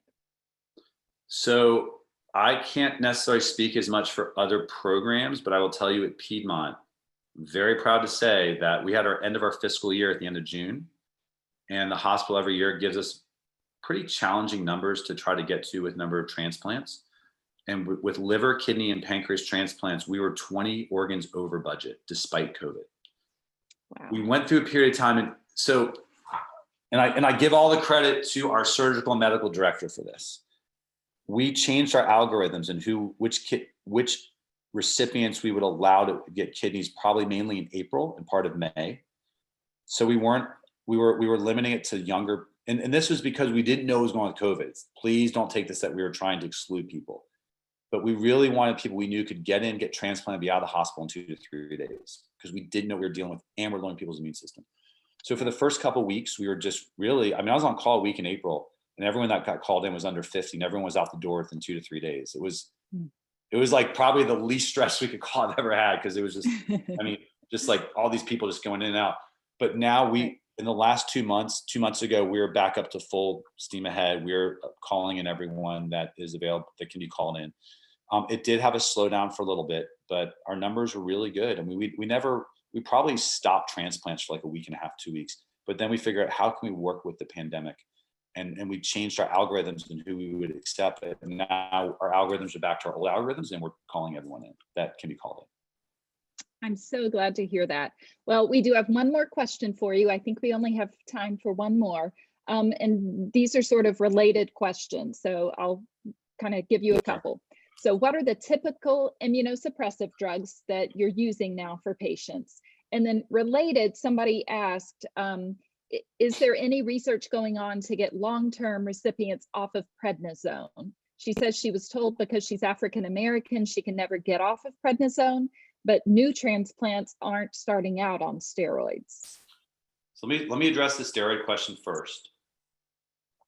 I don't care if you're 20, you're 50, you're African-American, you're not African-American, everyone should be on steroids. There's some excellent data that in 5 milligrams of prednisone. 5 milligrams of prednisone does not cause weight gain. 5 milligrams of prednisone is not the reason why your blood sugars are up. Everyone likes to blame the prednisone. There's a really excellent study by a guy at the University of Cincinnati named Steve Woodle, Woodle, that looked at this. And they looked at people that stopped steroids, and they looked at people that stayed on steroids. And there is a significant increase in chronic rejection in those people that came off steroids. I'm a big proponent of people staying on 5 milligrams of prednisone. I think it's very important. If you look through that study, he's an excellent researcher. And unless we'll work, some people are just adamant that they can't tolerate it, try to work with them, but I've seen people come off of it, and I've seen them have chronic rejection and accelerate the loss of their kidney. So I'm a big proponent of people staying on prednisone. All of our patients stay on prednisone. Now, for immunosuppression, another thing, it's always good to get these questions. So like if I do this again, there's some things I can add to the next talk. There's so much I could talk for 2 or 3 hours, on different things. But we typically will have people on 3 medicines, Prograf or tacrolimus. And to start with that drug, that's taken twice a day, but there's a new drug called Envarsus, which is once a day. They have a really excellent support program for medication, like a assistance program. So we will put some people on that. It's a once a day drug instead of twice a day. And then the second drug is called Cellcept or mycophenolate. And then there's an enteric coated form, meaning like stomach coated form, called Myfortic. And then the third one, obviously we talked about already, is prednisone. We're a pretty big proponent of keeping people on all 3. Now, there are situations when people may not be able to tolerate tacrolimus. So then some of you guys are on this, are very familiar with belatacept.